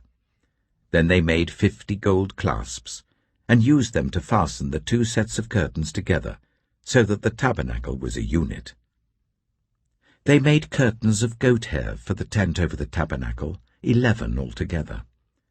All 11 curtains were the same size, 30 cubits long and 4 cubits wide. They joined 5 of the curtains into one set, and the other 6 into another set. Then they made 50 loops along the edge of the end curtain in one set, and also along the edge of the end curtain in the other set. They made 50 bronze clasps to fasten the tent together as a unit. Then they made for the tent a covering of ram skins dyed red, and over that a covering of other durable leather. They made upright frames of acacia wood for the tabernacle. Each frame was 10 cubits long and 1.5 cubits wide, with 2 projections set parallel to each other. They made all the frames of the tabernacle in this way. They made 20 frames for the south side of the tabernacle, and made 40 silver bases to go under them, 2 bases for each frame, 1 under each projection. For the other side, the north side of the tabernacle, they made 20 frames and 40 silver bases, 2 under each frame. They made 6 frames for the far end, that is, the west end of the tabernacle, and 2 frames were made for the corners of the tabernacle at the far end. At these 2 corners, the frames were double from the bottom all the way to the top and fitted into a single ring. Both were made alike. So there were 8 frames and 16 silver bases, 2 under each frame. They also made crossbars of acacia wood, 5 for the frames on one side of the tabernacle, 5 for those on the other side, and 5 for the frames on the west, at the far end of the tabernacle. They made the center crossbar, so that it extended from end to end at the middle of the frames. They overlaid the frames with gold and made gold rings to hold the crossbars. They also overlaid the crossbars with gold. They made the curtain of blue, purple, and scarlet yarn and finely twisted linen, with cherubim woven into it by a skilled worker. They made 4 posts of acacia wood for it, and overlaid them with gold. They made gold hooks for them, and cast their 4 silver bases. For the entrance to the tent, they made a curtain of blue, purple, and scarlet yarn and finely twisted linen, the work of an embroiderer. And they made 5 posts with hooks for them. They overlaid the tops of the posts and their bands with gold, and made their 5 bases of bronze. Exodus chapter 37. Bezalel made the ark of acacia wood, 2½ cubits long, 1½ cubits wide, and 1½ cubits high. He overlaid it with pure gold, both inside and out, and made a gold moulding around it. He cast 4 gold rings for it, and fastened them to its 4 feet, with 2 rings on one side and 2 rings on the other. Then he made poles of acacia wood, and overlaid them with gold, and he inserted the poles into the rings on the sides of the ark to carry it. He made the atonement cover of pure gold, 2½ cubits long and 1½ cubits wide. Then he made 2 cherubim out of hammered gold at the ends of the cover. He made 1 cherub on one end and the 2nd cherub on the other. At the 2 ends he made them of one piece with the cover. The cherubim had their wings spread upwards, overshadowing the cover with them. The cherubim faced each other, looking towards the cover. They made the table of acacia wood, 2 cubits long, 1 cubit wide, and 1½ cubits high. Then they overlaid it with pure gold and made a gold moulding around it. They also made around it a rim, a handbreadth wide, and put a gold moulding on the rim. They cast 4 gold rings for the table and fastened them to the 4 corners where the 4 legs were. The rings were put close to the rim to hold the poles used in carrying the table. The poles for carrying the table were made of acacia wood and were overlaid with gold. And they made from pure gold the articles for the table, its plates and dishes and bowls and its pitchers for the pouring out of drink offerings. They made the lampstand of pure gold. They hammered out its base and shaft, and made its flower-like cups, buds and blossoms of one piece with them. 6 branches extended from the sides of the lampstand, 3 on one side and 3 on the other. 3 cups shaped like almond flowers with buds and blossoms were on one branch, 3 on the next branch, and the same for all 6 branches extending from the lampstand. And on the lampstand were 4 cups shaped like almond flowers with buds and blossoms. 1 bud was under the first pair of branches extending from the lampstand, a 2nd bud under the 2nd pair, and a 3rd bud under the 3rd pair, 6 branches in all.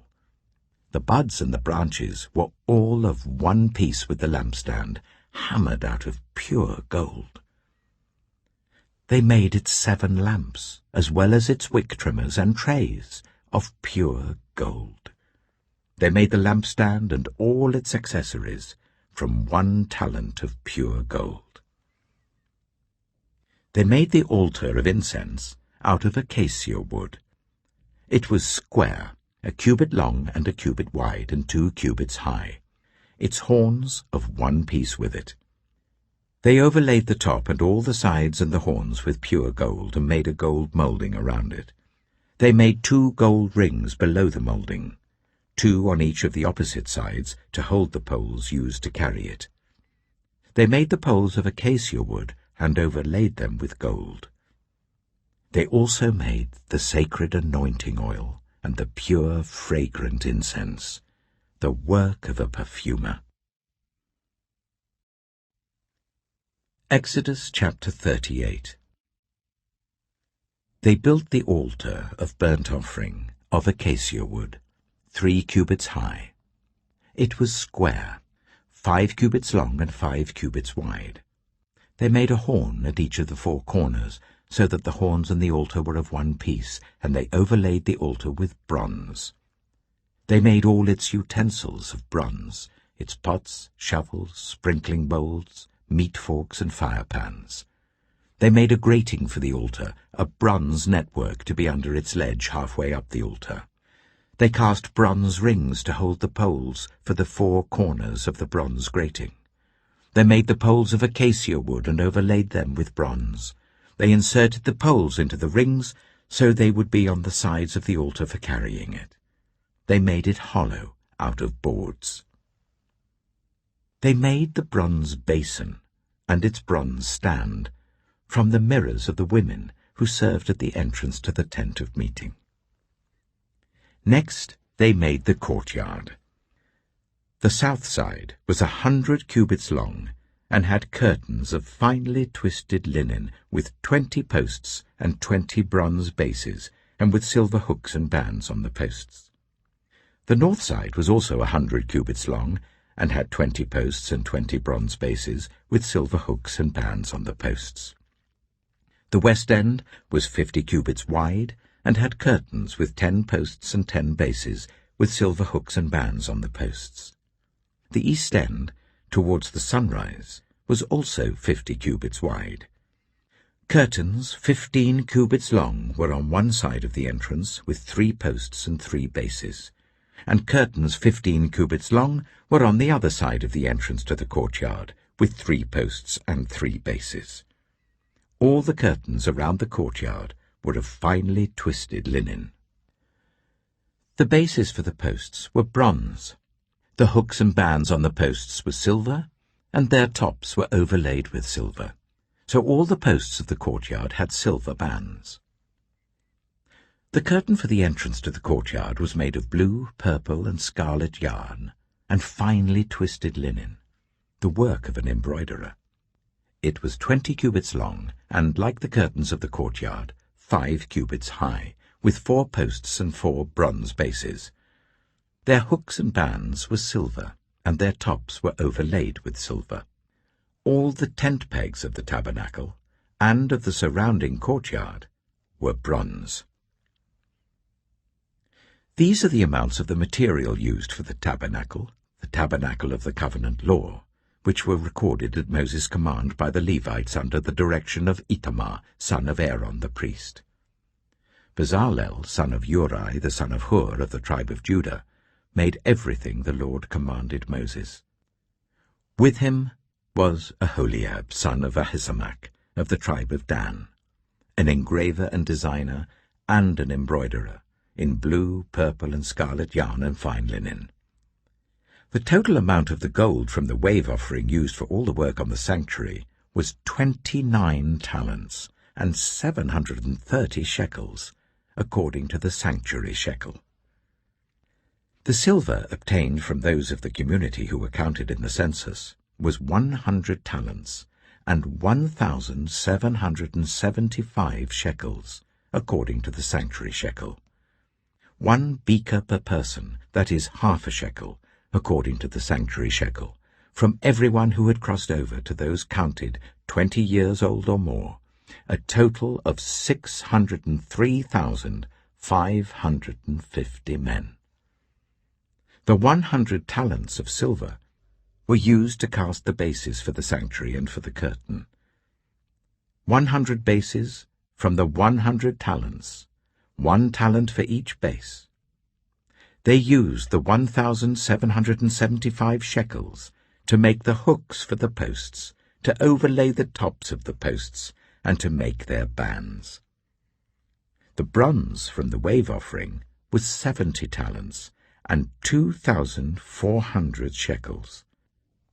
They used it to make the bases for the entrance to the tent of meeting, the bronze altar with its bronze grating, and all its utensils, the bases for the surrounding courtyard, and those for its entrance, and all the tent pegs for the tabernacle, and those for the surrounding courtyard. Exodus chapter 39. From the blue, purple, and scarlet yarn, they made woven garments for ministering in the sanctuary. They also made sacred garments for Aaron, as the Lord commanded Moses.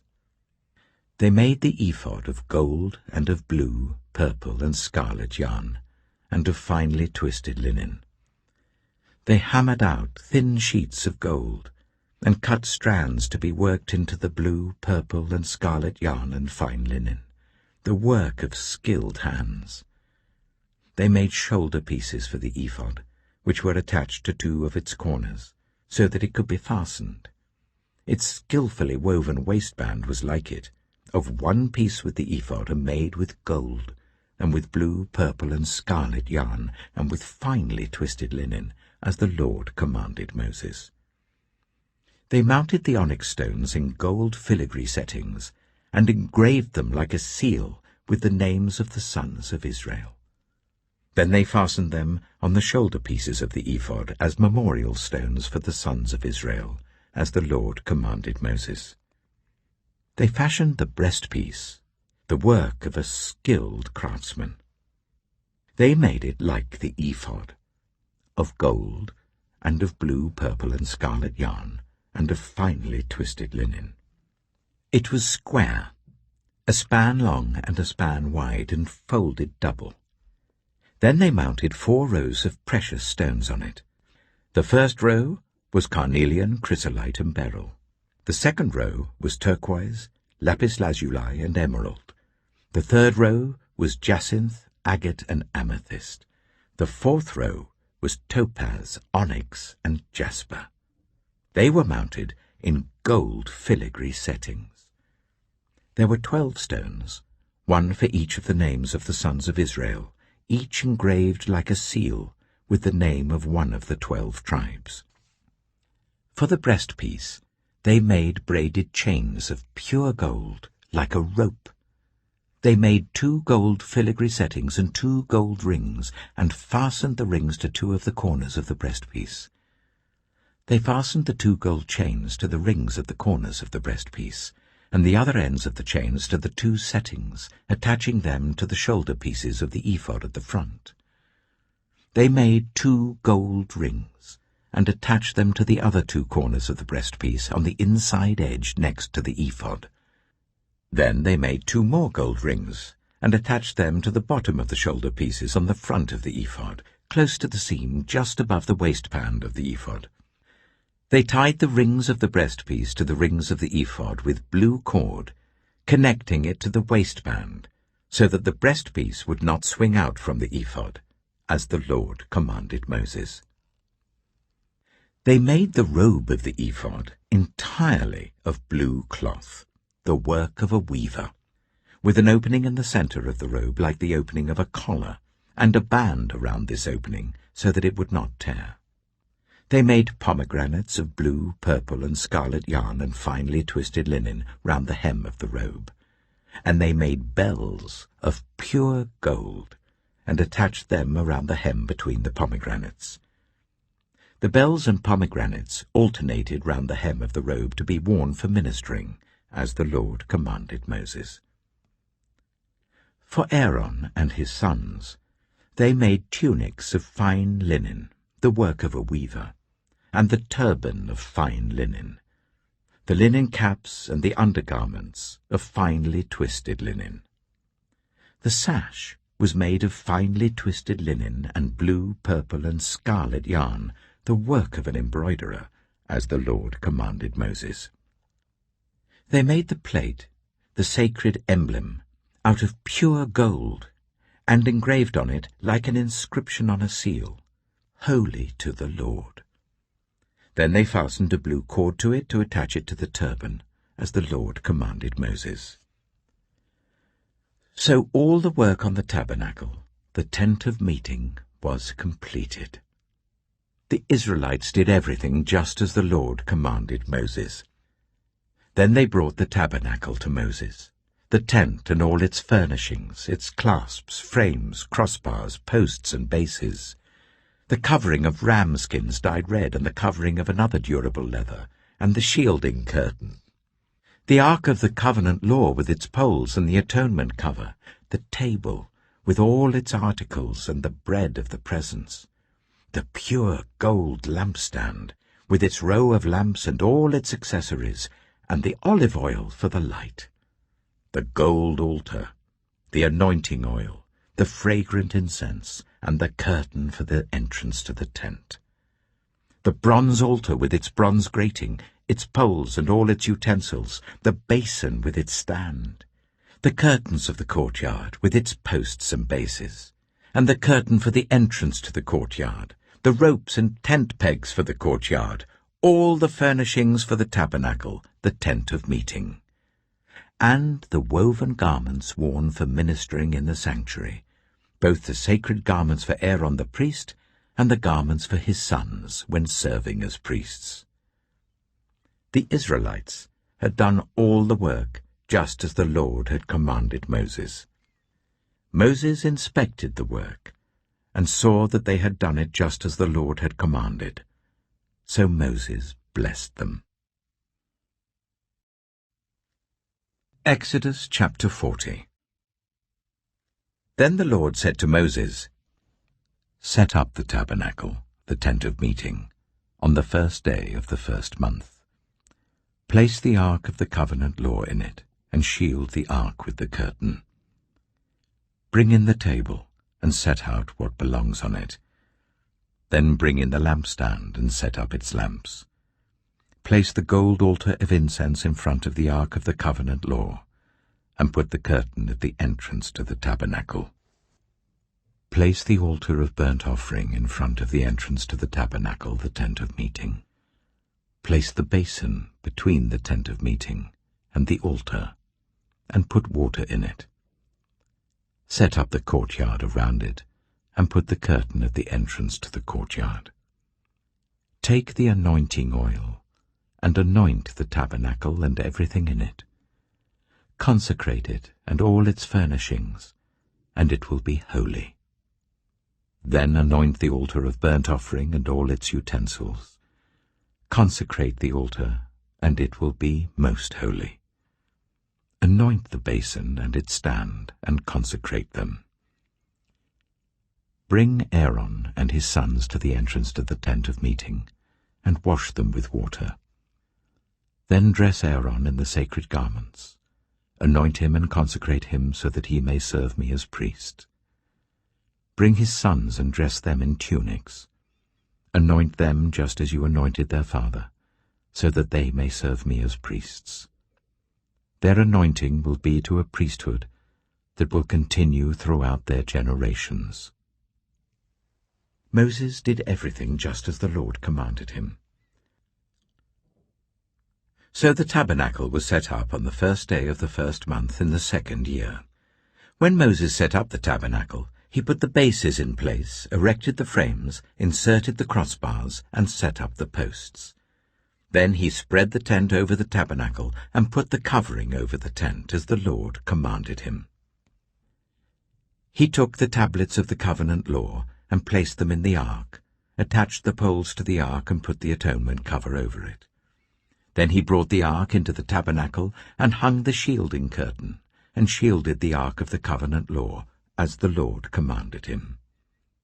Moses placed the table in the tent of meeting on the north side of the tabernacle outside the curtain, and set out the bread on it before the Lord, as the Lord commanded him. He placed the lampstand in the tent of meeting opposite the table on the south side of the tabernacle, and set up the lamps before the Lord, as the Lord commanded him.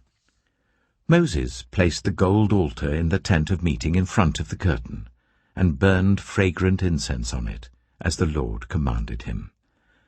Then he put up the curtain at the entrance to the tabernacle. He set the altar of burnt offering near the entrance to the tabernacle, the tent of meeting, and offered on it burnt offerings and grain offerings, as the Lord commanded him.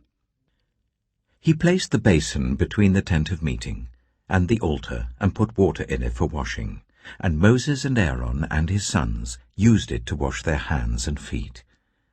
They washed whenever they entered the tent of meeting or approached the altar, as the Lord commanded Moses. Then Moses set up the courtyard around the tabernacle and altar, and put the curtain at the entrance to the courtyard. And so Moses finished the work.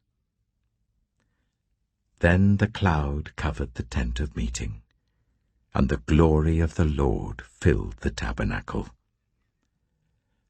Moses could not enter the tent of meeting because the cloud had settled on it, and the glory of the Lord filled the tabernacle. In all the travels of the Israelites, whenever the cloud lifted from above the tabernacle, they would set out. But if the cloud did not lift, they did not set out, until the day it lifted.